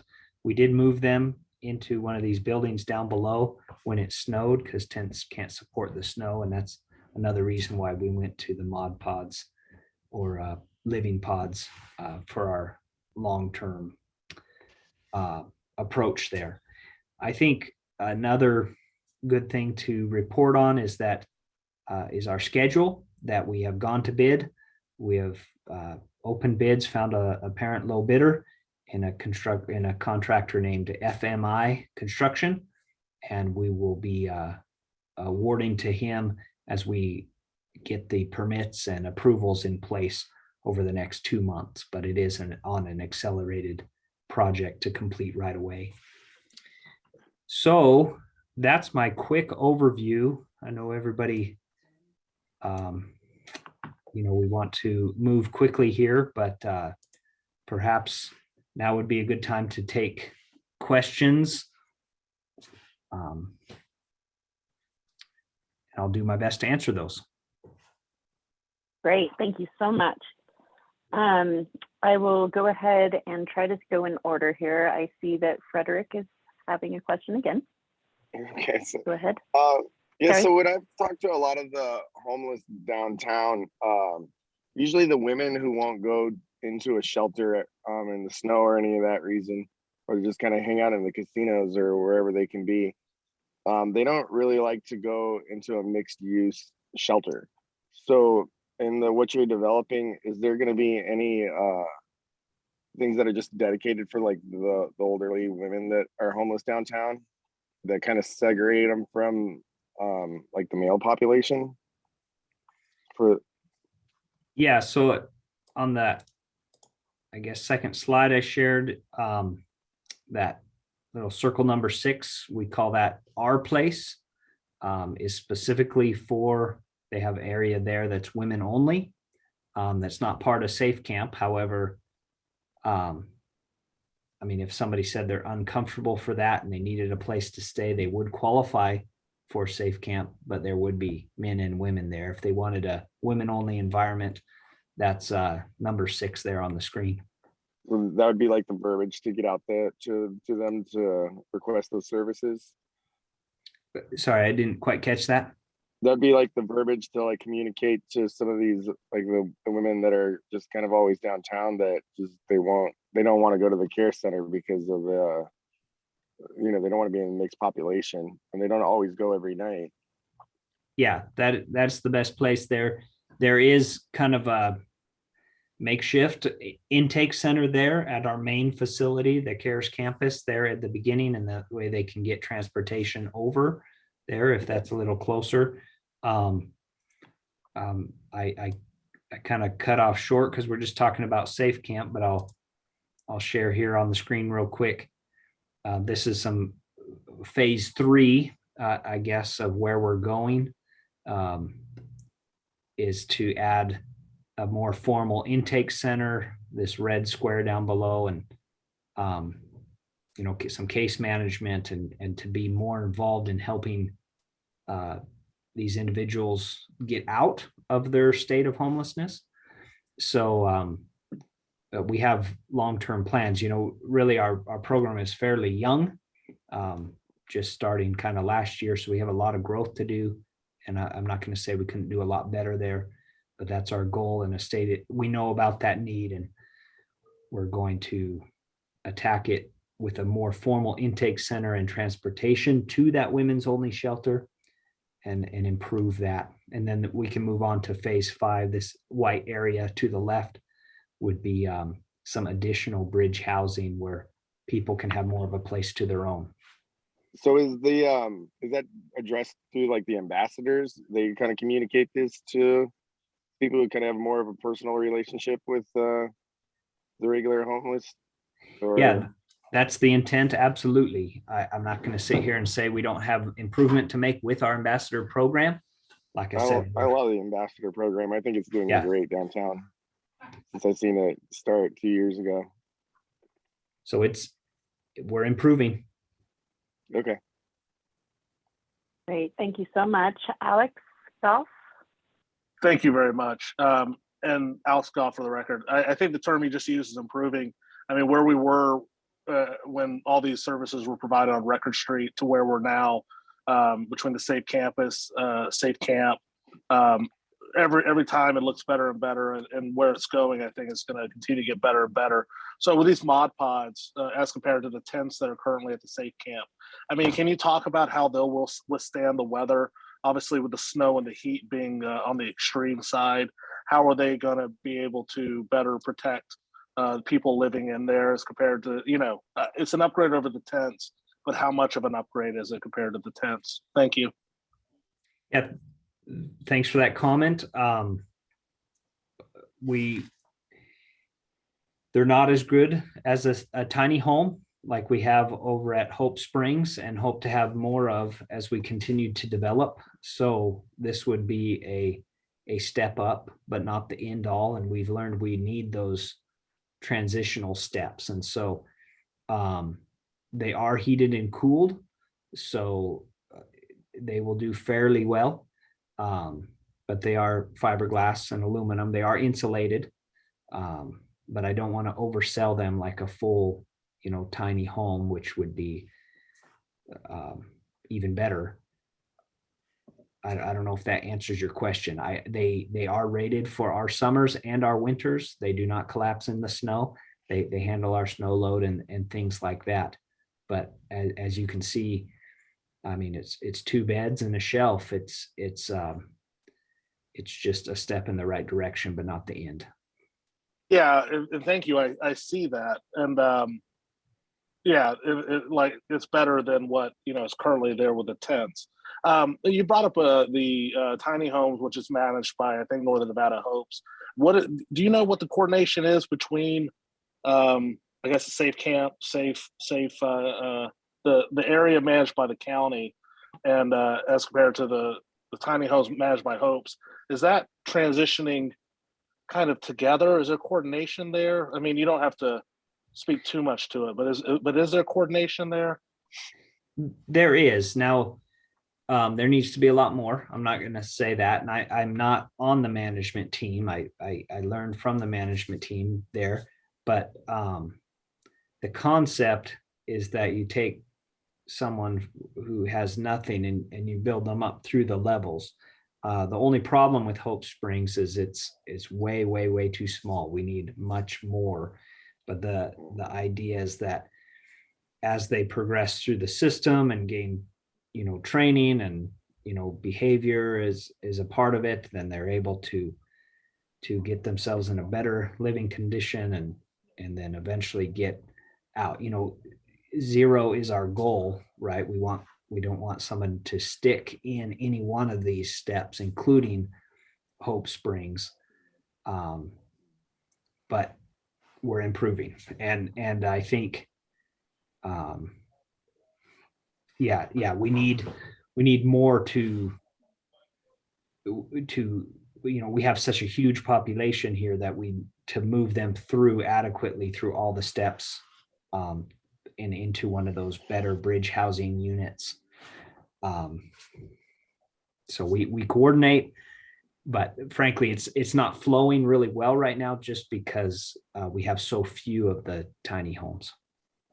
Thank you for that. And I guess this will be my last comment, is that, anytime I look at, from the perspective of the county now, is always scalability. So, whatever, just as a citizen, if we find a transition point where we're having like a choke, our ability to transition, because we are limited in the city of Reno about how many homeless shelters we can have, as an example. And so utilizing the space that we have in the facilities to where we can, if there's a choke point, we can scale up. That was my only concern about the Hopes project, is that it sounded wonderful, but there was no ability seemingly to be able to scale it up. And it sounds like, as we transition people through different levels, if they get stuck somewhere because there's nowhere to put them, that's a real shame. And I know we're limited as far as what we can do there, but I approaching all these items with scalability. If something works well, how can we increase it in that area? Anyway, so thank you very much for the presentation. Yeah, and we are reserving space. We're learning a lot as we do this, and we're reserving space so that over this next year we can identify bottlenecks and try to solve those with space we have reserved. So that's in the back of our mind. Thank you. Thank you. We've got Mac Rossi. Yes, for the record, Mac Rossi speaking. I am just interested in, after seeing the presentation for the abandonment of that one alley, brought to my attention, as far as power utilities and sewer, are those all going to be buried into this development? Oh boy. Yeah. Now it is in a depression, and the depression before we got started was fairly deep. It was 20 feet deep. We've brought that up quite a bit, but like some depression, for some privacy, for some weather concerns. Sewer will collect into there's a big black dot on the left of this picture I'm showing. That's going to be a lift station that'll lift it up and get it into the city gravity collection system. We'll be bringing in water, so we'll have fire protection, but also drinking. through there will power and gas and communications will all be coming down through this main road, feeding to each of the buildings but primarily to the main buildings as well. Yeah, so I do think we have a in-depth plan for utilities, all of which are buried. So the community, and you say communication, you're talking about power utilities and poles being kind of taken down? Well, there's no poles in the bowl right now. And so we'll be coming off of some of the poles on 7th Street, but immediately going underground for this entire facility would be underground except for some light poles. But communications, I'm talking about internet and phone services. Great, thank you. Thank you, Mac. We have Gary Cecil. Yes, Gary Cecil for the record. I just want to ask Amy, did we have any public comment at all on this particular item?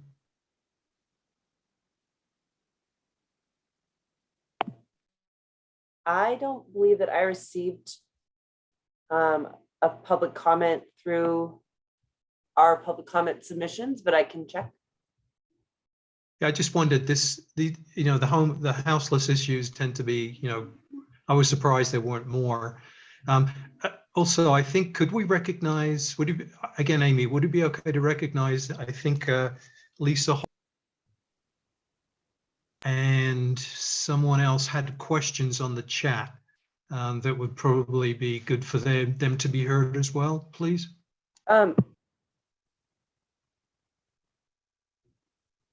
Sorry, I'm muted. Carly, I'll go ahead and step in there. She'll be able to manage that for you. Yes, I sure will. I was kind of going in order here, just as people were raising their hands, to be completely honest with you. But I'm just going to go ahead and jump right in with my comments, if I may, since it kind of pertains here. I think the main question that I personally have too is if we could go maybe back to slide 12 that kind of depicts the current site. My main question is, since we're looking at the request that's located within 600 feet from residentially zoned property, that's technically what we're analyzing tonight. Can you maybe point out where those residential properties are and maybe address any outreach that has transpired to those residents or that might transpire with those residents? Yeah, so I don't have them shown on this slide. I could maybe switch over to Google Earth, for example, but they would be straight up on the screen, or that's north in the case of this image. So across Interstate 80, then there's a residential development existing on the north side of Interstate 80. Okay, I was wondering where that trigger came in. Yeah, and the southern half of our facility doesn't is not within 600 feet. It's just the northern half. So I mean they're fairly distant there, and so we have none to the west. To the west there are some old homes, but they're not in the same zoning, and so it's not a conflict to those to the west. Hey, Greg, if you can take your share screen down. This is Brooke Oswald, Associate Planner for the record. If you can take your share screen, I have a map, which maybe we'll up on, that might help us a little better. And I will try to share my screen. Thanks again, Brooklyn. Yeah, let's see if we can. All right, can everyone see that? Yep. We can, yes. So our location here is this green area. That's the old ballpark. So you can see the major spaghetti bowl here, and our residentially zoned properties sit across I-80 and over in this area. As was mentioned, there are a few other residential homes, but they don't have a residential zoning. So what that analysis is really looking at that residential zoning. Staff is currently in discussions with our legal staff to determine if that variance is actually the correct method to go about that, or we have maybe some other administrative mechanisms that we're looking at because of the I-80 We also have other areas where if the project site is so big and it's across I-80, that residential adjacency doesn't apply. So we're continuing to kind of look at our code and see if there if that is also an avenue outside the variance. The variance isn't, it's not the best mechanism to use for this, but it's the mechanism we have at this point. So I guess my big question here, Brooklyn, may be better suited to you. I guess my big question is, how are the residents across the freeway, how would they be affected by this? I mean, you know, That's what we're currently analyzing that. We don't, there is no direct connection. There's no pedestrian connection. There is, you know, there is 6 lanes of freeway between the two. So we're making that analysis, and that's kind of where we determine if that variance is a correct way, or as we, you know, administratively interpretation may be the appropriate way that we're kind of being advised from legal to approach this. Understood. And we don't Okay, anticipate any impacts to those neighbor in our initial analysis. We have not determined in any way that those neighboring properties or neighboring residential units would be impacted by this development because of the geographic location. I wanted to add the sound walls help a lot, so there's not even a visual connection. But also, you know, back to the urgency of the, you know, homelessness crisis is we are hurrying. We're in a hurry, and so we come to the advisory committees. We're not hiding anything, even if the city finds a way to administratively get this through. We like doing things right. We like sharing with the community. We like being here. That's how we're approaching the project. Okay, great. And then just for some time sensitivity here to try to get some of these questions answered, I was just going to go through the chat, and so that it's on the record, kind of read through some of the comments that are being shared here. So we have Lisa Hill asking, are there laundry facilities, and are there any plans to provide safe places for people to overnight in their vehicles? So there are not laundry facilities at this site. We are building extensive laundry facilities, a lot of laundry facilities at the main campus, CARES campus, which is within walking distance. And so just for efficiency, people would go there to do their laundry very close. And then we are providing some parking and working again with Brooklyn on some parking on the street and abandoning what we need to abandon so that we can do that parking and that they could be there. I think people living in their cars is another animal. And so I don't want to say Safe Camp is made for that. That is not our purpose. There may be some temporary help there, but that would be attacked kind of in phase 3 as we continue to improve our entire campus. Understood. Great. Okay, and then Melanie Scott is asking, the pod depicted shows 2 beds. Does that suggest that there are no provisions for individuals to have their own pod? Is that also true for the tents paired up?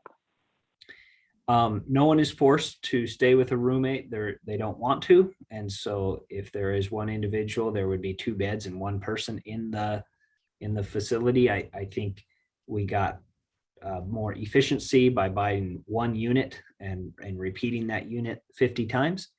But there are temporary tents, and there will be more permanent pods with 1 person inside, according to the current rules of operation.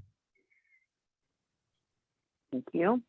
And then it looks like the last question here is from Kathy Schmidt, and she's asking, where's the entrance to the Safe Camp? On 4th Street? ? So our entrance will be, if you remember my figure, off to the right or at the end of Line Drive. We also feel a lot of people will enter from the CARES campus. After we're done with phase 2, there'll be a pedestrian walkthrough there, but that they would turn on, if they're driving there, through Line Drive and into the safe camp from the eastern side. That driveway that you saw on 7th Street is for emergency access vehicles. Perfect.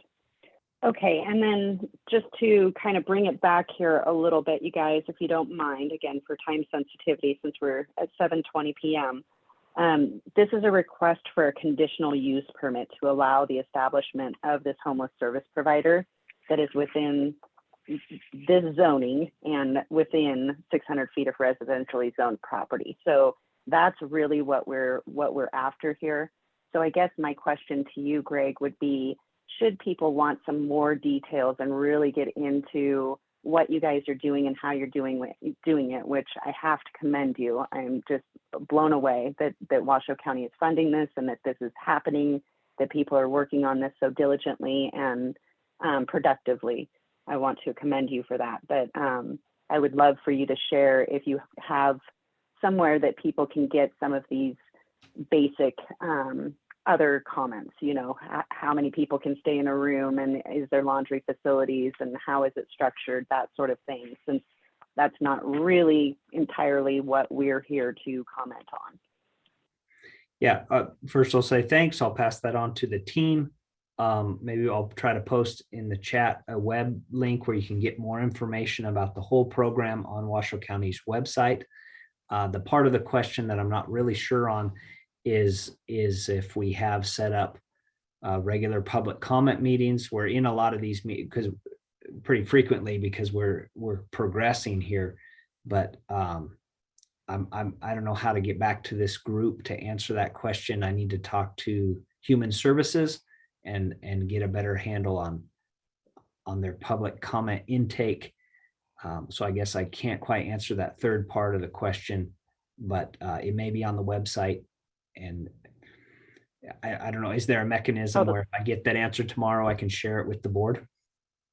You can direct I think if you just that to me, Amy. Okay, I'll send it. And I'll be happy to get anything you send my way out to the board members.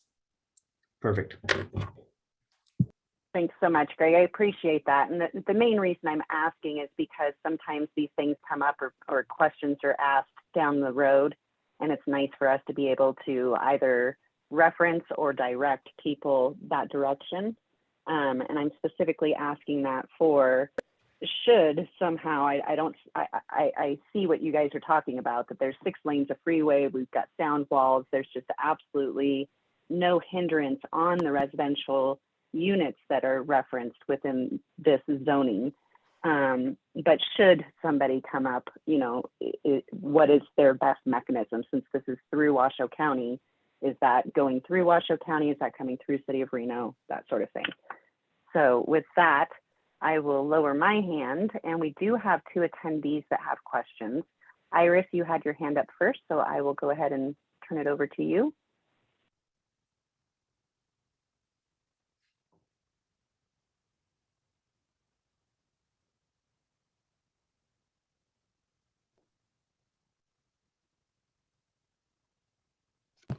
Iris, can you talk now?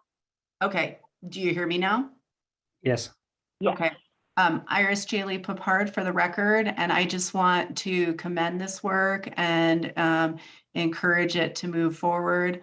I think that it's been successful from what I've heard, and related to the river, if folks are not enjoying services and decide to not engage with them, then 9 times out of the 10, they're along the Truckee River.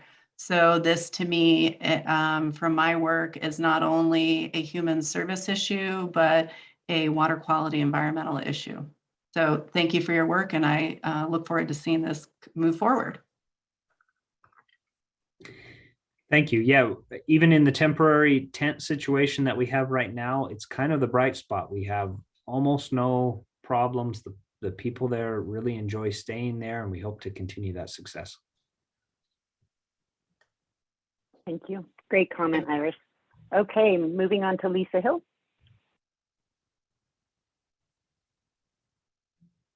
No, you were talking about how to get more information about the whole project, and you said you were going to refer it to the board. I was just asking, how is the public going to find out about it? I think the best way is Perfect. going to be this website link that I send out. I'll get that posted to the chat right now. Okay, thank you. Thank you, Lisa. Okay, Gary Cecil, you had a question or comment? Just one quick question, I think for you, Brooklyn. Would I be correct in assuming that the actual conditions for this conditional use permit will be the same as the ones for the special use permit for the Nevada Cares campus? Yeah, we'd anticipate it'd be very similar. You know, it is a slightly different use, and there's slightly other things that we're going to look at in analysis. But you'd anticipate seeing similar conditions to what we saw next door on that project. Thank you. All right, I don't see any more hands. We do have one more presentation, you guys. So Greg, I can't appreciate your efforts and being here enough. I really appreciate your presentation, and I think that's shared amongst the entire community, certainly the board. So thank you. Thanks for having us. Bye-bye. Okay, so our last presentation here is the B3, which is the tree protection ordinance. And again, it looks like we might be ready. Yes, thank you, Madam Chair. Can you hear me okay? And can you see my screen? Yes, yes, we Awesome. can. Awesome. I am Kelly Mullen, Principal Planner with the City of Reno, here to provide you with a presentation about what the City of Reno is doing for some new tree protection standards. I have a probably 10 to 15 minute presentation. We're kind of doing a roadshow right now where we're going to all of the neighborhood advisory boards, doing a series of workshops throughout January, as well as holding open houses to help get the word out to the community about what is currently proposed. And we're really trying to get input from the community and stakeholders regarding the proposed project. And I want to mention too that here with me this evening to help answer questions are Parks and Recreation Director Jamie Schroeder and also the city's urban forester Matt Basil. So I will go ahead and get started. And I want to point out as well, on the bottom of the screen, you'll see a short URL there, short web address, reno.gov/trees. That is the location where you can find out more about the project, read the draft ordinance, and also submit comments or subscribe to updates online. So this evening, what I will be covering, I'll provide an overview of the project itself, get into some of the key changes that are proposed, talk about the timeline as we go through this process, identify some of those upcoming opportunities for involvement, and then also at that point, open it up to the NAB members and to the community for any input or questions. So this first screen, I'm not going to go through it. I know there's a lot of information there, but this is just intending to show the group that there are a number of policies that the City of Reno has adopted in its master plan, in its sustainability plan, and in its urban forestry management plan that speak to the importance of trees in our community, the importance of growing our urban canopy, prioritizing that green infrastructure, not just the public trees, but then also private trees as well, and the value that they provide to the community. And so this particular ordinance is in part attempting to get at implementing many of those adopted policies. And I'm just going to provide a quick overview of what some of our existing tree standards are. You know, right now, I think most folks are aware that, you know, when a new development occurs, landscaping is generally required, but what that looks like, what is required is going to be based on the use itself. But generally, you're going to see requirements for the types of vegetation required to be installed, you know, the trees and shrubs, ground cover, et cetera, standards for the soil, how to water it, planting size, things like that. Right now, we do require an inventory of existing trees on site for certain types of permits when they do submit that application. And then one of the key things that I'd like to point out right now is that in our current code, when it comes to front yard trees and street trees, we do have mitigation requirements when trees are proposed to be impacted or removed. But again, that's just for the front yard. and just for street trees, those trees in the right of way. Any landscaping that is required to be installed does need to be maintained, of course, and failure to maintain that landscaping appropriately can potentially result in fines or license revocation. And of course, public trees, those being part of our green infrastructure, those are more heavily protected in terms of what you see for the standards and requirements. There are permits currently needed if you do wish to remove those trees, and currently they are required to be replaced or an in lieu fee paid to remove public trees. So with this ordinance, what are we trying to get at? There are some issues that we are trying to address in addition to implementing those policies that you see in the adopted master plans and sustainability plan, urban forestry management plan. In addition to trying to just overall grow the tree canopy within the city of Reno, there are certain issues that have been identified in conversations with staff, with stakeholders, just in working with the community that we are attempting to remedy with the proposed code amendment. Part of that right now is that one of the things that has been noted on several occasions, landscaping that was required to be installed for a project, in certain cases, we are seeing it actually being removed, trees being removed or damaged, for example, seeing some trees that are required being topped, and that occurring outside of the permit process. One of the other issues that we would like to get at with this code amendment is ensuring that the landscaping that is approved on plans, that it's actually installed according to the approved plans and according to approved specs. And the key piece of that is trying to really ensure the long-term survival of those trees and vegetation that are planted. One of the other pieces, this goes back to one of the comments on the prior slide, is that right now our tree protection standards only apply to trees in the front yard or street trees, and only during construction. So at no other activities and no other parts of a property. And then one of the other things that we have heard from the community is just uncertainty related to when those tree protection standards apply, how we appraise trees, who has responsibility for maintaining trees, especially those in the right of way, and then penalties, when there are tree protection standards that are not adhered to. And then of course, just like many other jurisdictions across the United States, we have limited resources to implement and administer and enforce the codes. So just to give you an overview of some of the changes that are being proposed tonight, what has happened in terms of the process is, there's been probably over the last 5 years, a series of actions the city has taken in order to increase tree protection and improve our tree canopy. And that has led to a lot of those policies that you see in the adopted plans. And back in July, City Council initiated this code amendment. And what we did then was we took an initial draft to the Reno Urban Forestry Commission and worked with them over a series of workshops, 6 workshops between September and December, where we received direction and requests for changes from that Urban Forestry Commission. And that current draft that we have available on our website today, and what we'll be speaking about today, that is a result of those conversations with our Urban Forestry Commission.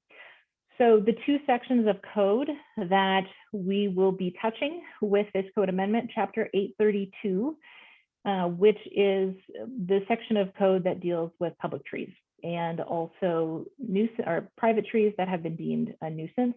Primarily what you will see for changes in Chapter 8.32 are clarifications related to some of the standards. Clarifications related to some of those maintenance responsibilities. We do have a couple of new sections, especially related to appraisal methods and financial assurances. And there are some enhancements to the existing standards that are in place as well. Now, Title 18 is also known as our zoning code or annexation and land development code. And that is where you will see a good chunk of the standards that are implemented anytime a new development is proposed, whether it's residential, commercial, industrial, civic, et cetera. Title 18 is where a lot of those standards will come from. And that is where our landscaping code lives as well. So that's where you will see standards related to landscaping installation, tree protection, and maintenance of existing landscaping. And at a very high level, one of the primary changes in Title 18 is a pretty significant expansion of tree protection standards on private property. You'll also see a number of clarifications, attempts to kind of streamline some of the procedures in Title 18 as well. So now we're going to go through the highlights of those changes in Chapter 8.32. And again, 8.32 is the code chapter related to public trees. And there you'll see an enhanced section on, the purpose of that particular chapter, some of the definitions where we've tried to add clarity, make it a little bit easier to implement the code standards that are in there. There is a new option that is being proposed to actually designate what are called private landmark trees. Right now, we do have a section in the code that allows for designation of public landmark trees, so expanding that to allow for private trees to be designated, and then creating incentives as well for getting folks to actually want to designate private trees as landmark trees. We're also looking at clarifying maintenance responsibilities, again, to make it more clear for property owners that abut a public tree, when they abut a street tree, what their responsibilities are versus, when there may be an HOA, a homeowners association, or landscape maintenance association, those responsibilities versus, say, what the city of Reno and the urban forestry program is responsible for. We're also looking to actually put into code a process for when there is a property owner who's adjacent to a public tree and they wish to have that tree removed, but it's not scheduled for removal. Currently, there's no process in code for that. So that's something that we recognize does occur under certain circumstances, and we want to make sure that there's a process codified for that. And then a new section related to appraisals and valuations of public trees. So also in Chapter 8.32, there's a lot of clarifications. Part of that is just identifying in a little bit easier format, I think, what activities require an urban forestry permit versus those that don't.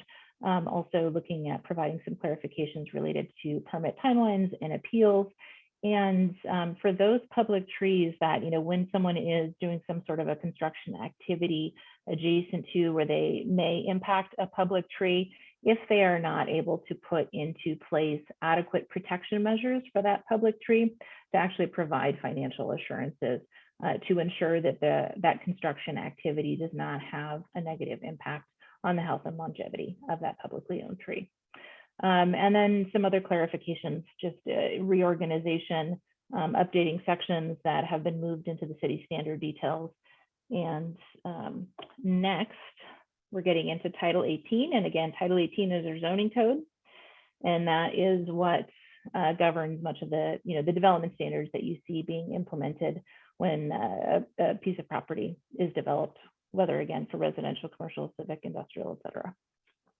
So biggest change in there is that overhaul of tree protection standards, where we're really, what you'll see in that current draft is that expansion of applicability so that the tree protection standards would apply across an entire parcel rather than kind of going back again to a couple of those prior slides, rather than where right now it currently only applies to trees that are in the front yard on the right of way. And then also expanding those protection standards so that they are applicable for all activities, not just those that occur during construction. The applicability of those standards, those tree protection standards in the current draft, you will see them as applicable to essentially non-residential uses, mixed uses, multifamily developments, and common open space within subdivisions. And in terms of what size of trees that those protection standards would apply to, it would be those that are 2 inches in diameter or larger, or if it is a tree that is on the prohibited species list, the city's prohibited species list, if those trees are 4 inches or larger, then those protection standards would kick in. There are a number of exemptions built into that current draft. You will see exemptions for single family homes and lots, for defensible space that needs to occur as part of an approved defensible space plan. And then when there are safety issues that are imminent. Those are some of the exemptions. What else you will see in that Title 18 draft is an expansion of the incentives to actually preserve existing trees. So, you know, really trying to find a way to encourage folks to keep those trees where possible, as opposed to looking to remove them. And right now we have a credit that is allowed of up to 30%, where if you preserve existing trees on site, those can count for up to 30% of your required landscaping, and increasing that credit up to 50%. And that would be based on the size of the tree. Similarly, expanding some of those requirements for mitigation. If a tree is proposed to be removed and it falls into one of those categories of a existing protected tree, then actually increasing the requirements for replacement. Right now, 30% would need to be replaced. With that proposed draft, it would be increased to 100%. Although again, if it is a prohibited species, then that replacement requirement would be half, would be 50%. And then some new alternatives being proposed as well. So if the property owner is unable to replant those replacement trees actually on the property itself, there are a couple of new options that are introduced in the proposed draft. One of those is as an alternative to plant the replacement trees on public property, you know, in accordance with the requirements of the urban forester, and or to pay what we would call an in lieu fee to the Relief Reno Fund, and that would be based on the tree's appraised value. There also are some procedural changes as well. One of those, to be able to implement some of those code enhancements, would be a new requirement for a new landscape permit. You know, if there are activities outside of the construction process that would potentially impact existing protected trees or existing required landscaping, that they would need to go through a landscape permit process to ensure that the code standards are met. But also allowing potentially for, you know, acknowledgement of when there are extraordinary circumstances, when the specifics of the code may not be able to be met under very, again, specific extraordinary circumstances, and allowing for what we call a modification of standards. That would be an administrative option. And then what you will see in that zoning code update is also a series of updated requirements for parking lot trees, for the associated soil for parking lot trees, the species selection in terms of the class of shade tree for new street trees that are installed, and then also requiring newly planted trees to meet the city's soil quality and volume standards. Behind the code, apart from what you will see in you know, proposed Reno municipal code changes, staff is working significantly behind the scenes, trying to coordinate ways to streamline our processes, to make things better behind the scenes in terms of enhancing processes and procedures to make things more smoothly. One of the key pieces of that would kind of go along with the code amendment is actually a request for additional staff to assist with the inspections, landscaping inspections that are currently not being conducted, but actually getting the resources to be able to complete that very important step. So that covers some of the changes that are proposed. I'm just going to briefly touch on the timeline itself. You know, we went through those workshops with the Urban Forestry Commission, September through December. Right now, where you see the little asterisk in January, where we are working through a series of public workshops, meetings, and open houses, looking to get input from the community so that we can incorporate that in, you know, wind up with a better product, so to speak, before going back to the Urban Forestry Commission with an updated draft to get their recommendation, and then heading to Planning Commission for their recommendation on the proposed code changes, and then in late spring heading to City Council for their review. So we've got on the screen right now a list of stakeholders, and the reason that that is shown is because this particular project has significant, I think, just a very diverse group of perspectives, a very diverse set of stakeholders, which we recognize, you know, they all come to the table with different perspectives, different priorities, different things that are important to them. So whether or not that is, you know, folks who are part of the professional landscaping community, whether they're landscape architects, arborists, contractors, et cetera, or they're developers or business owners, private property owners, environmental groups, you know, other government agencies, all of those folks have their own perspectives that we want to hear and get that input as part of this process. So what you see on the screen right now are the list of current and upcoming opportunities for providing input. Again, we're going to be doing the roadshow with all of the neighborhood advisory boards. We have 2 additional workshops scheduled for this Thursday, one at 3 o'clock, one at 5:30. We have open houses scheduled for the end of the month. And we do invite anyone who is interested in learning more about this project, in reading the draft ordinances, in subscribing to updates, or submitting comments, to please visit reno.gov/trees, and you will find all of that information there. So with that, thank you for listening to my presentation. Appreciate that. Thank you so much for having us here this evening. And I would like to stop speaking now and see if you have any questions or input for us here at the city. Thank you. Great. Thank you so much, Kelly. That was a really, really great presentation, by the way. Very thorough. Yes. You've got a big cheerleader out of me personally. Although, unfortunately, I have to admit, I've been saying for about 10, or it's the last 5 years at least, that I feel like the cart's before the horse here. There's been a number of projects that have come through, new development projects, so I'm referring more to Title 18, I think, than the city requirements. But I'm really impressed by what you guys are proposing. I guess my main question or comments would be, what about the projects that have already been approved?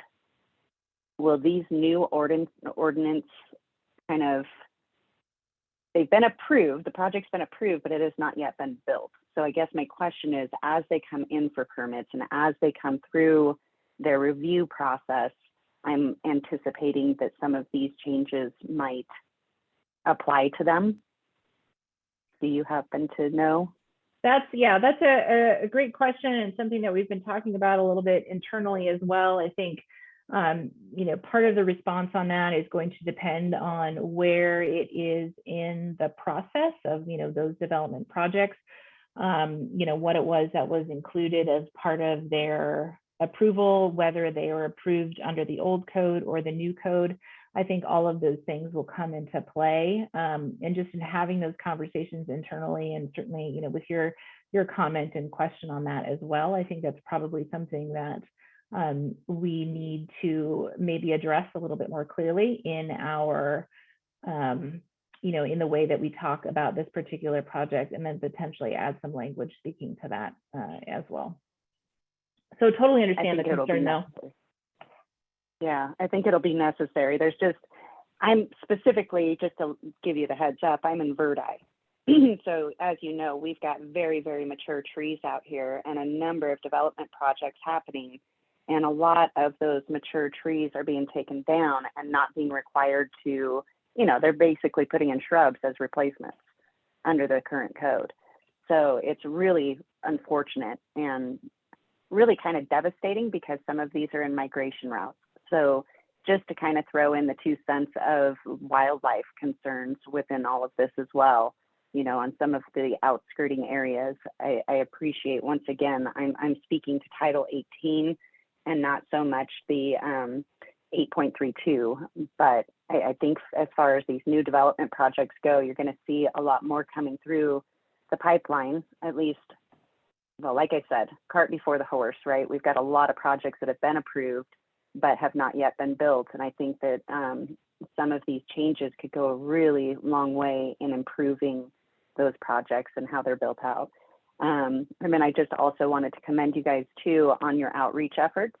Not only that you've got these different workshops and meetings set up, but the way that you did so. One of my clients is a landscaper, and we received one of your requests to join your meeting and received that solicitation a couple weeks ago. So, being able to have that in advance was very beneficial, and I'm hoping you guys get a lot of good turnout from it. And with that, I could probably talk all night. So is there any other comments? I'm not seeing any other hands, so I just kind of took the floor there, folks. I see Gary Cecil has a question. Kelly, thank you so much for the presentation. I live in the Montage and I look down at a concrete jungle. We also, as you've heard, I know we had a community meeting last night about Jacob's Entertainment plans for development to the west side of downtown. How would these, I have two questions. The first one is, how would these new ordinances impact the projects he and the people to whom he's going to sell a number of parcels? Would it set some boundaries for a certain minimum number of trees and things like that? And my second question is, I went online and I started to look at your red line document there, and I gave up because it was too much for me. But I'm really impressed by the level of detail. I'm shocked how little I really know about trees, except I like to look at them and be under them. But the devil's in the details in terms of enforcement. It seems like you're upping the ante in terms of the number of regulations and things that people need to be aware of. So there's a lot of education to be done. And you alluded to the cost of people, to inspect. But how much of a extra burden for the city will the code enforcement be? Yeah, great question. Thank you for those. Just to speak to the first one about the Jacobs agreement, I have not been involved in the specifics of that development agreement, so I don't want to speak inaccurately about it. I can say, generally speaking, that right now we have standards in place in the zoning code related to new landscaping that is required when a new development goes in, and that is going to be based on the use itself, in terms of what that looks like and what is required. Largely the standards, the changes to the standards that you will see in the proposed draft or the existing draft are really focusing mostly on tree protection, to some degree on the how trees are planted and ensuring that they are maintained, but it's not getting into changing the standards itself in terms of like how many trees need to be planted or how many shrubs need to be planted, that kind of thing. So it's really more on that, like protecting existing trees and mitigating for their loss when they do go away. And also, kind of tying back to the response for the previous question to the chair, that in terms of applicability, part of it's going to be dependent on what the final version of this draft is, when it does get adopted, assuming that it gets adopted by council. And of course, the timing for that. And then for any other development projects that are in the hopper, where they are in the process. So there's a lot of unknowns on that piece. Getting to your second question, though, in terms of enforcement, that is a key and critical part of this proposal, a key and critical part of it being successful if enhanced standards are adopted. I do believe that they need to go hand in hand with that ability to implement, administer, and enforce them. That is why we fully intend to, make that request of council for resources to be able to, have those happen at the same time, additional resources allocated, if the standards are enhanced. However, I can also say that an important part of this, we talked about what we're trying to do behind the scenes in terms of process and procedure and streamlining what it is that we do and how we do it, and find ways to make it easier for folks to submit applications and also for staff to review applications. And there's a lot of things, like I said, outside of the code where we're working on trying to make that happen. So it is a little bit more of a balancing act, fully recognizing that anytime that you open up a section of code and change the standards within it, that it needs to come with a recognition that there may potentially be administrative impacts as well, just internally, in addition to the impacts to the community and stakeholders and those that are otherwise affected. So I hope that answers your question. Yes, it does. Thank you, and good luck to you. Really appreciate the effort. Thank you. Great questions, Gary. Hey, if I can just piggyback on that, Kelly, for a second, Carly Borchard for the record. And I never really know what's appropriate for me to say and what's not appropriate, but I'm going to go ahead and throw it out there for what it's worth.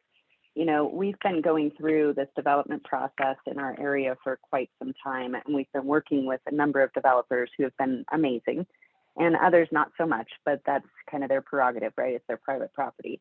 One of the things that we found useful, and just to throw it out there for just maybe something to think about, is we have tried to put a condition of approval on most of these projects that actually require them to come back through stakeholders, a stakeholder group, whether that be the NAB, whether that be the CAB, whether that be just, you know, an HOA, I don't know.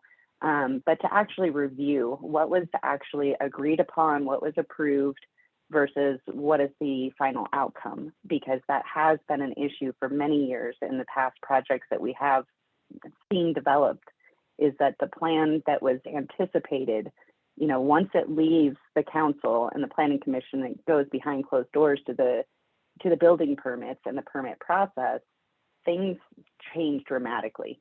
And the final product is not at all what we envisioned or see in a tentative map initially. So, you know, for what it's worth, I think that one of the things that we found, or the answer to our question of who enforces this stuff, was we kind of rely on the public to call Reno direct. We rely on the public to notice these things and bring it to our attention so that we can deal with them.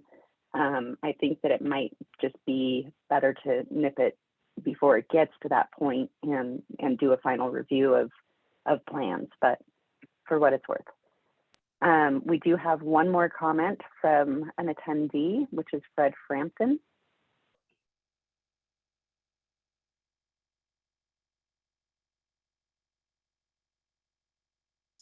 Hello, can you hear me now? Okay, so yeah, we've lived on basically the corner of Avenida Delanda and Mayan. I know you know where that is, for over 20 years, and walk those streets.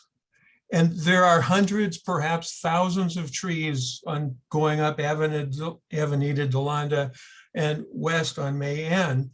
And we call Reno direct, we call whoever we can. I would say in the 20 years, the volume tree mass is smaller now than it was 20 years ago, because there's one dripper per tree, 2 inches from the tree, and we call, no one responds, no one works on it. We should be working on, these are public trees, I presume. Finally, we got a hold of someone and they said, no, they belong to the landowner, who's actually outside the right of way, 8-foot wall between them. And it's like, no, they don't. They belong to the city. They've probably been dedicated. And it's like, what do we do with the existing trees that they're dying?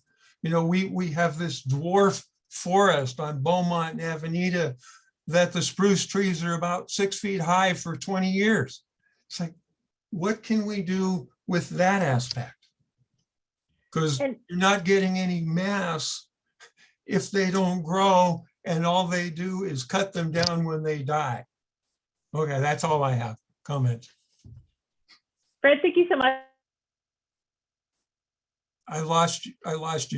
Fred, thank you so much for the comments. And Chair, if I may just respond to that quickly. Yes, please. Thank you. So just in terms of, Fred, you brought up a great point of something that when we talked about trying to improve processes behind the scenes, one of the areas that we have identified as needing improvement is related to, trees like that, where they may be maintained by a homeowners association, they may be maintained by a landscape maintenance association, that when there's uncertainty about when they are in the right of way or not, but looking at ways to kind of improve those problems. And I think it's something that's going to be an ongoing process. It's not going to be perfect right out of the gate. It's something that we're looking to move the needle on. But when it comes to who has responsibility for maintaining trees, and especially when it comes to those trees that are in the right of way, really providing and getting clarity around that. And another piece of it, when we talk about ensuring that the trees that are required to be installed are maintained, that is an important piece of it, is making sure that there's adequate irrigation. And even before that, with the irrigation, is making sure that they're installed correctly. And that's why we're looking to enhance some of those standards, because we want to make sure that the trees in the community, that they do survive in the long term, and they do thrive. And they're not, winding up with like what you have described in terms of, stunted trees over a 20-year period. So I'm going to turn to our urban forester, Matt Basil, really quickly too, and see if there is anything that he wished to add to that response. Sure, if I could just touch on Fred's comment there. That's a great observation there, Fred. And I think that specifically has really been one of the catalysts to get this process moving here. That specific stretch of property there where those trees are along Avenida Delanda and Mayan. As far as I understand, they were originally maintained by the HOA up there, and then there's all these handshake agreements, and somehow now they've been inherited by the city. So we've inherited trees planted really inappropriately, trees planted in sites that are not appropriate for successful long-term tree canopy. Irrigation that was installed that's not sufficient to grow a tree, soil that is not adequate for trees to grow. So we are, as part of this document, making sure that we're not making those mistakes in the future, and we're also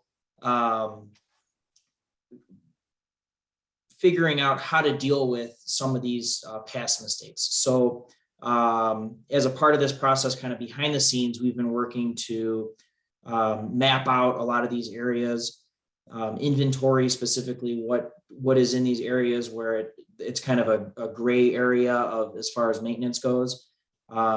So we've just, as to point to your example, we've mapped out all the trees on Avenida Delanda. We've identified the inadequacies of the irrigation systems there. We're working with our irrigation team to make improvements and update our system to make it something where the trees can be successful. We've identified locations where trees have been removed over the years, where we can start to reinstall new trees. If you go up Las Brisas, I think you'll notice a lot of new trees that we've put in there. We recently repaired all of the irrigation system along Las Brisas so that we can actually grow trees. So it's definitely a problem, but we are working really hard to address that issue. And I think that this document will hopefully help us to prevent, winding up with poor products in the future as far as our new developments go. So we should start to see trees that actually, do succeed and provide the shade and canopy that we intend them to. Thank you. Okay, this is Carly Borchard for the record. I'm going to go ahead and bring it back. We do have some questions and comments within chat, if you don't mind me just going through these really quickly with you, Kelly and Matthew. And just once again, just for the comment of throwing it out there, it looks like one of the attendees was looking for a link to Title 18, just because it is rather extensive and large. It might be useful when you go to your future meetings to maybe have some of those hot points available. But it was found and they posted. So for anybody looking, there it is. The first comment is from Kathy Schmidt, and her question is, my screen just went away. Give me 1 second. Sorry about that. That's okay. You did right. I just am not too familiar with Zoom. Her question is, are there any changes to the code that would incentivize the planting of fruit trees in certain public areas? That is a great question, and I see that our urban forester is poised to respond. So back to you. Okay, great. Sure, that is a great question. In general, in the past, we've really shied away from planting fruit trees, mostly because of the mess that they create when they drop their fruit. It creates often a slip hazard, and it attracts rodents.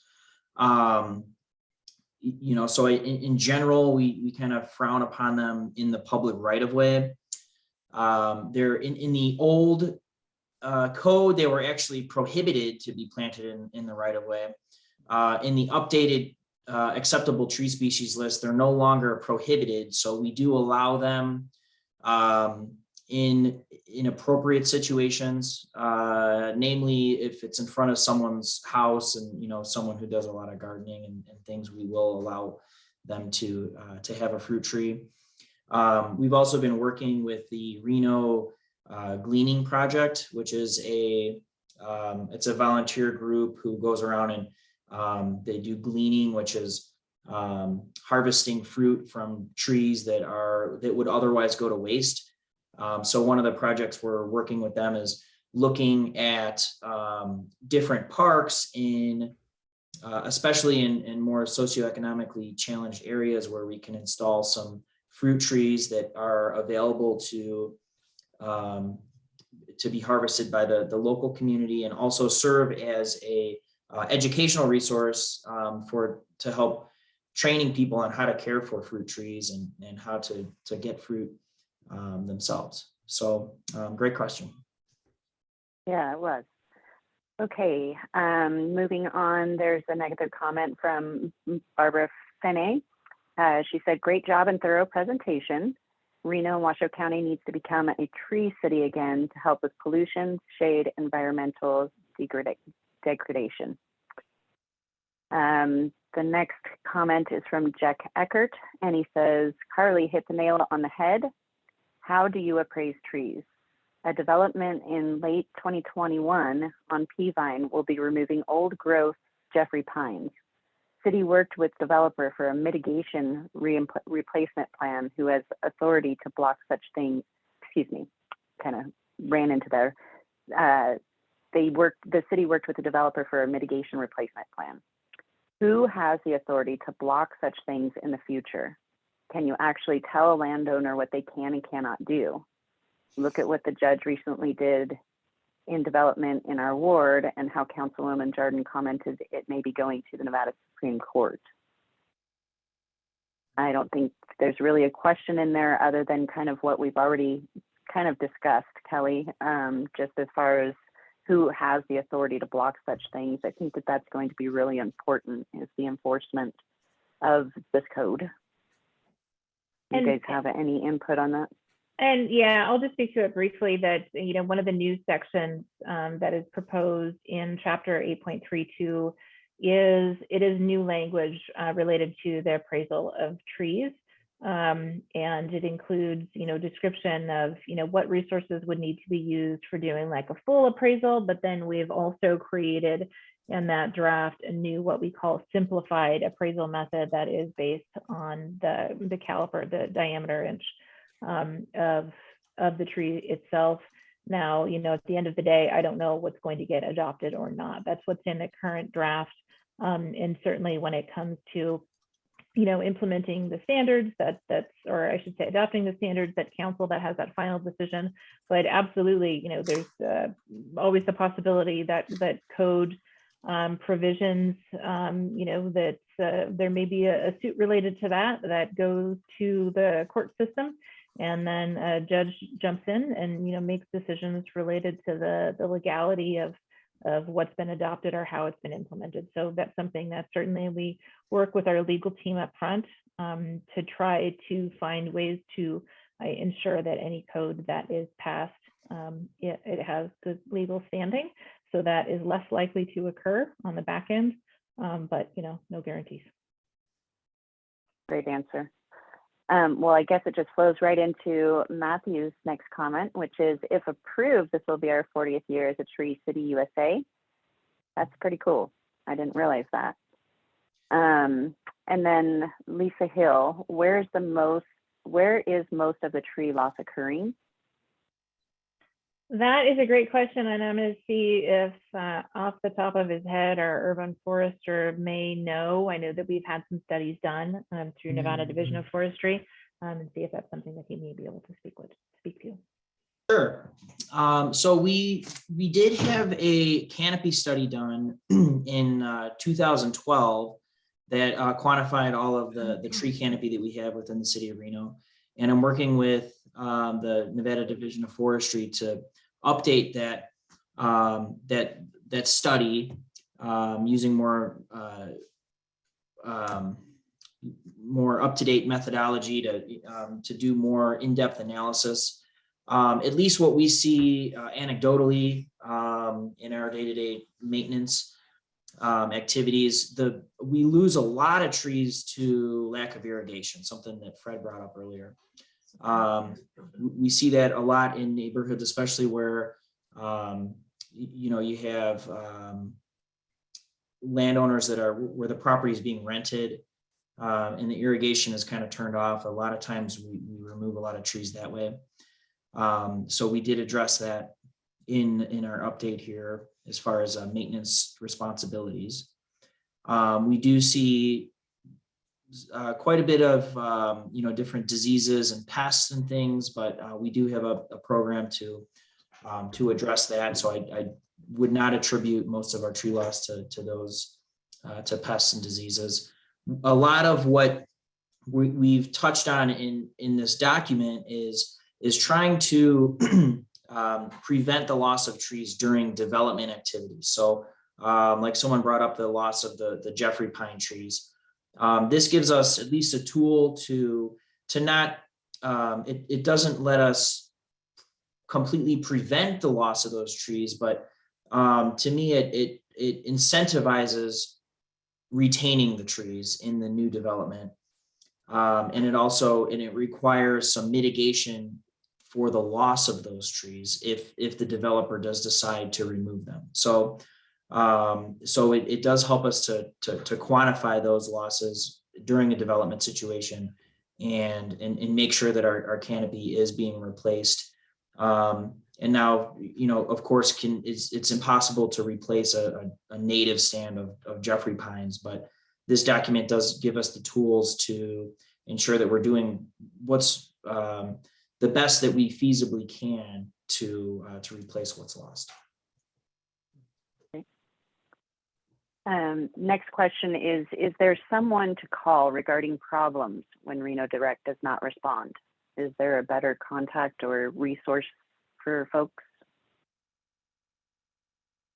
So when it comes to public trees in the right of way, I think, Matt, if I remember our previous conversations, that Reno Direct is the preferred method to report those concerns, and then they get routed to the urban forester. And then, same thing in terms of if there's concerns or complaints about potential issues with trees on private property. If it goes to Reno Direct, that goes to our code enforcement team as well. So certainly we would recommend, if you're unable to get or have issue getting a response initially, to follow up and see if they can provide you with the status on that submission. Sure. And I'll just add to that at least, in the past couple of years, they've done a really good job of updating Reno Direct and ensuring that everyone does get a response to any complaint. It helps us when we receive a complaint via Reno Direct if we have good contact information, email, phone, how to get back to you. And it really helps us if you can be very specific about what your request is. If there's if there's a specific tree you're worried about, if you can help us with, doing the best you can to identify the location of it so that we can find it. We have 110 square miles of trees to maintain with roughly 25,000 trees in our inventory. So it's with 3 arborists on staff here. So it's difficult to keep track of everything, but we do, pride ourselves in making sure that we're very thorough about getting back with the Reno Direct requests that we do receive. when you do call Reno Direct, if you could just be clear about that it is a tree and it should go to urban forestry. Sometimes it'll bounce around a little bit at different departments until we get to the appropriate department to address the concerns. Outside of that, you can contact me directly in urban forestry through email, and or you can call the office here. But it is difficult for us to keep track of all the phone calls that come in. So it definitely helps us to be organized if requests are submitted via Reno Direct. Great. All right, and then the next comment, Fred Frampton knows his stuff, so I apologize, I might butcher this, but he says there are, I'm assuming it's pronounced Friedfrites or Friedefrites in our neighborhood. Example would be Tamarisk, and these are working their way down the drainage system. This may be a huge problem in the future. There are so there is tamarisk and other invasive species in your neighborhood, for sure. We actually, I just created a work order to clear out some invasive Russian olive trees along Robb Drive in one of those drainages there. Based on the low staffing that we have, we do tend to focus on addressing requests that we receive before we can do proactive maintenance like that. So it does help us when people file a complaint through Reno Direct so that we can get that scheduled in our maintenance activities. Hopefully, internally, we've been looking at adding to our staff in the future so that we can have more than one crew operating, and we can start to do more proactive maintenance activities to prevent some of these invasive species and have a more proactive maintenance cycle of going through and trimming our trees and just as an example, looking at those ones that Fred brought up on Avenida Delanda and providing actual tree care instead of showing up as a result of a request because the tree is dead and just removing it. Our goal is to have a much more proactive system of tree care.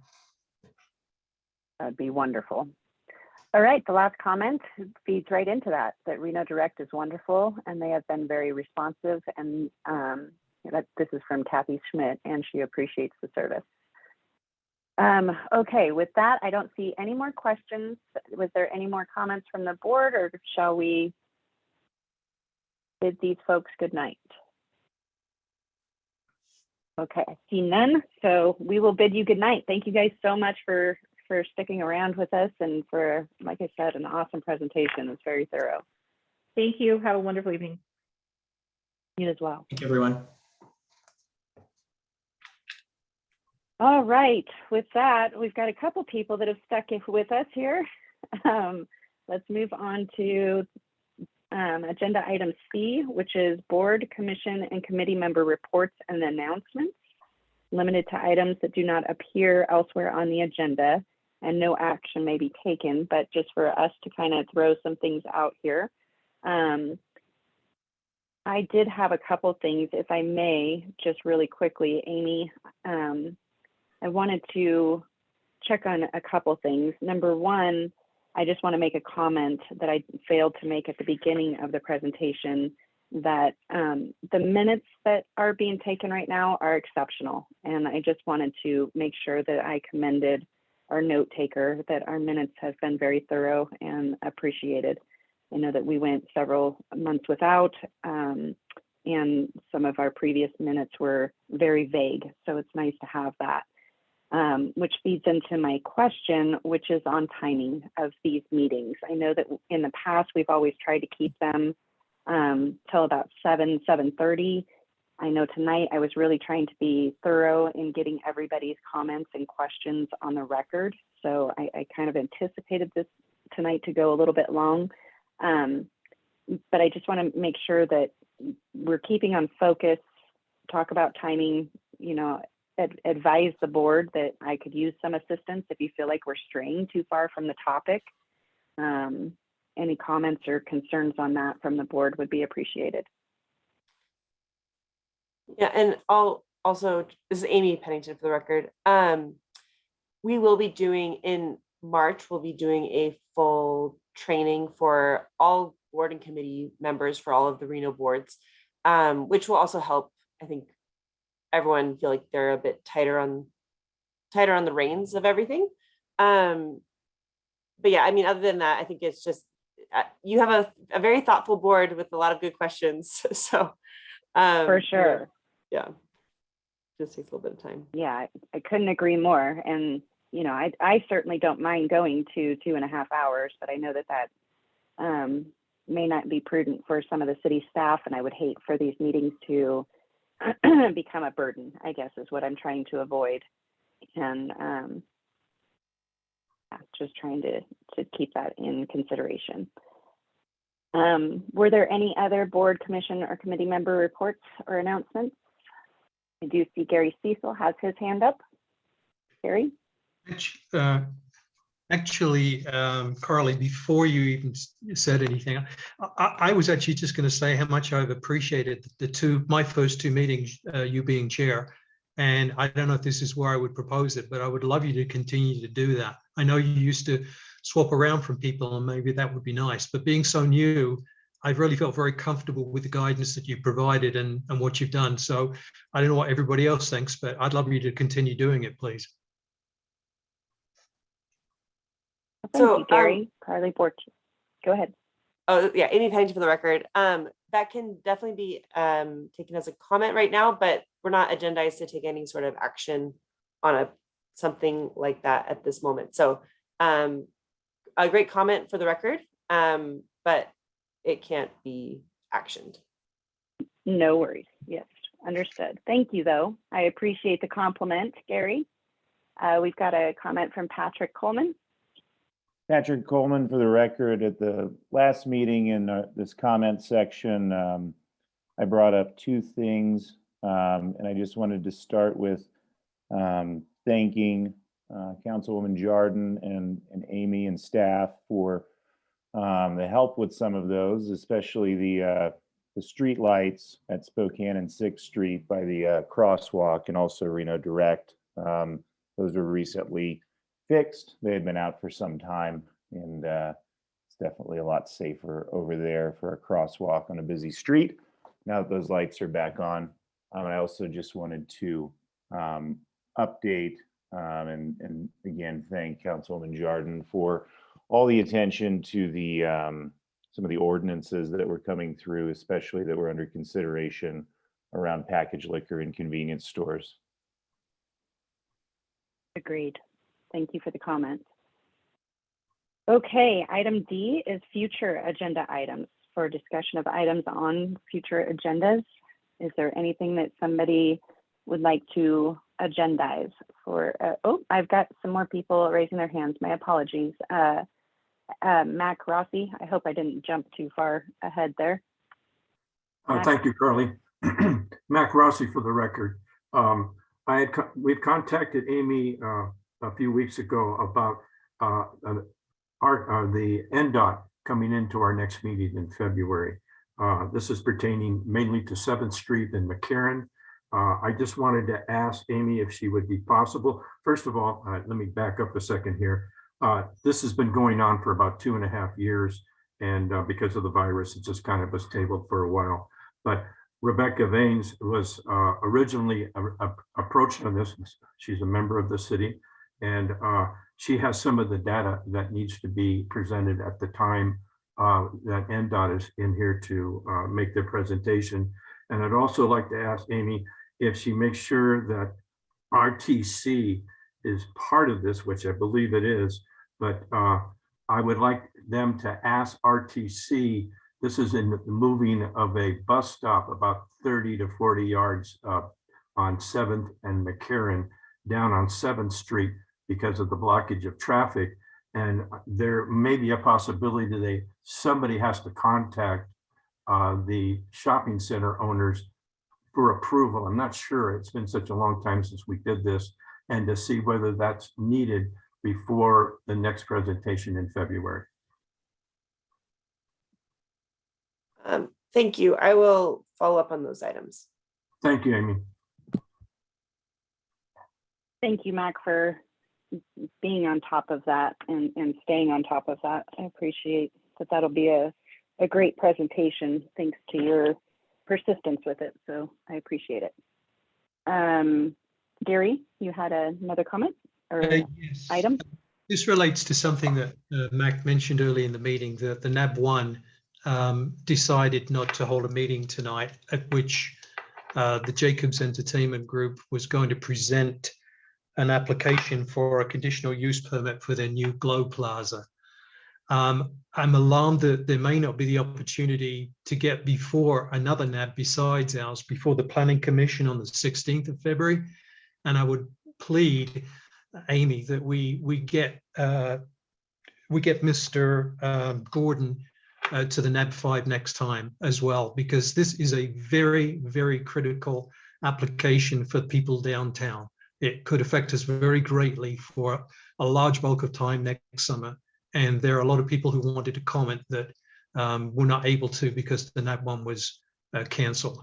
So if we could please have him come for the next meeting, I would really appreciate it. Thank you. All right, I will look into that.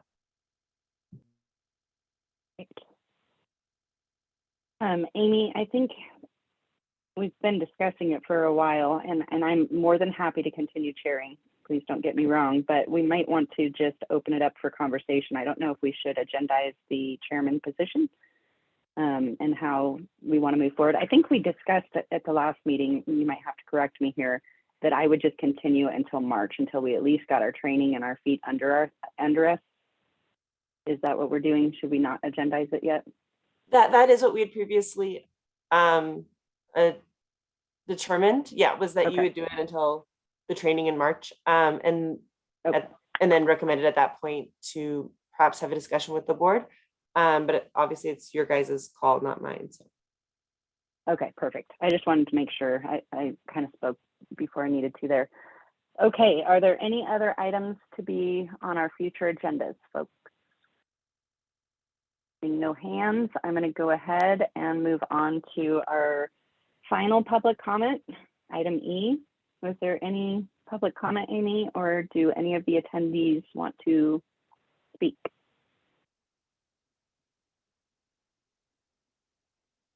Seeing none, hearing none, I'm going to go ahead and move on to adjournment. This is for possible action, so I'm happy to take a vote for this. Mac Rossi, for the record, I make a motion, we adjourn. Alex Goff, second. Thank you so much. All those in favor say aye. Aye. Aye. Aye. Any opposed? Don't think anybody's opposed. Thank you guys so much. This was a really great meeting. Thanks, everyone. Thank you. Thank you, Carly. Night, everyone. Thank you.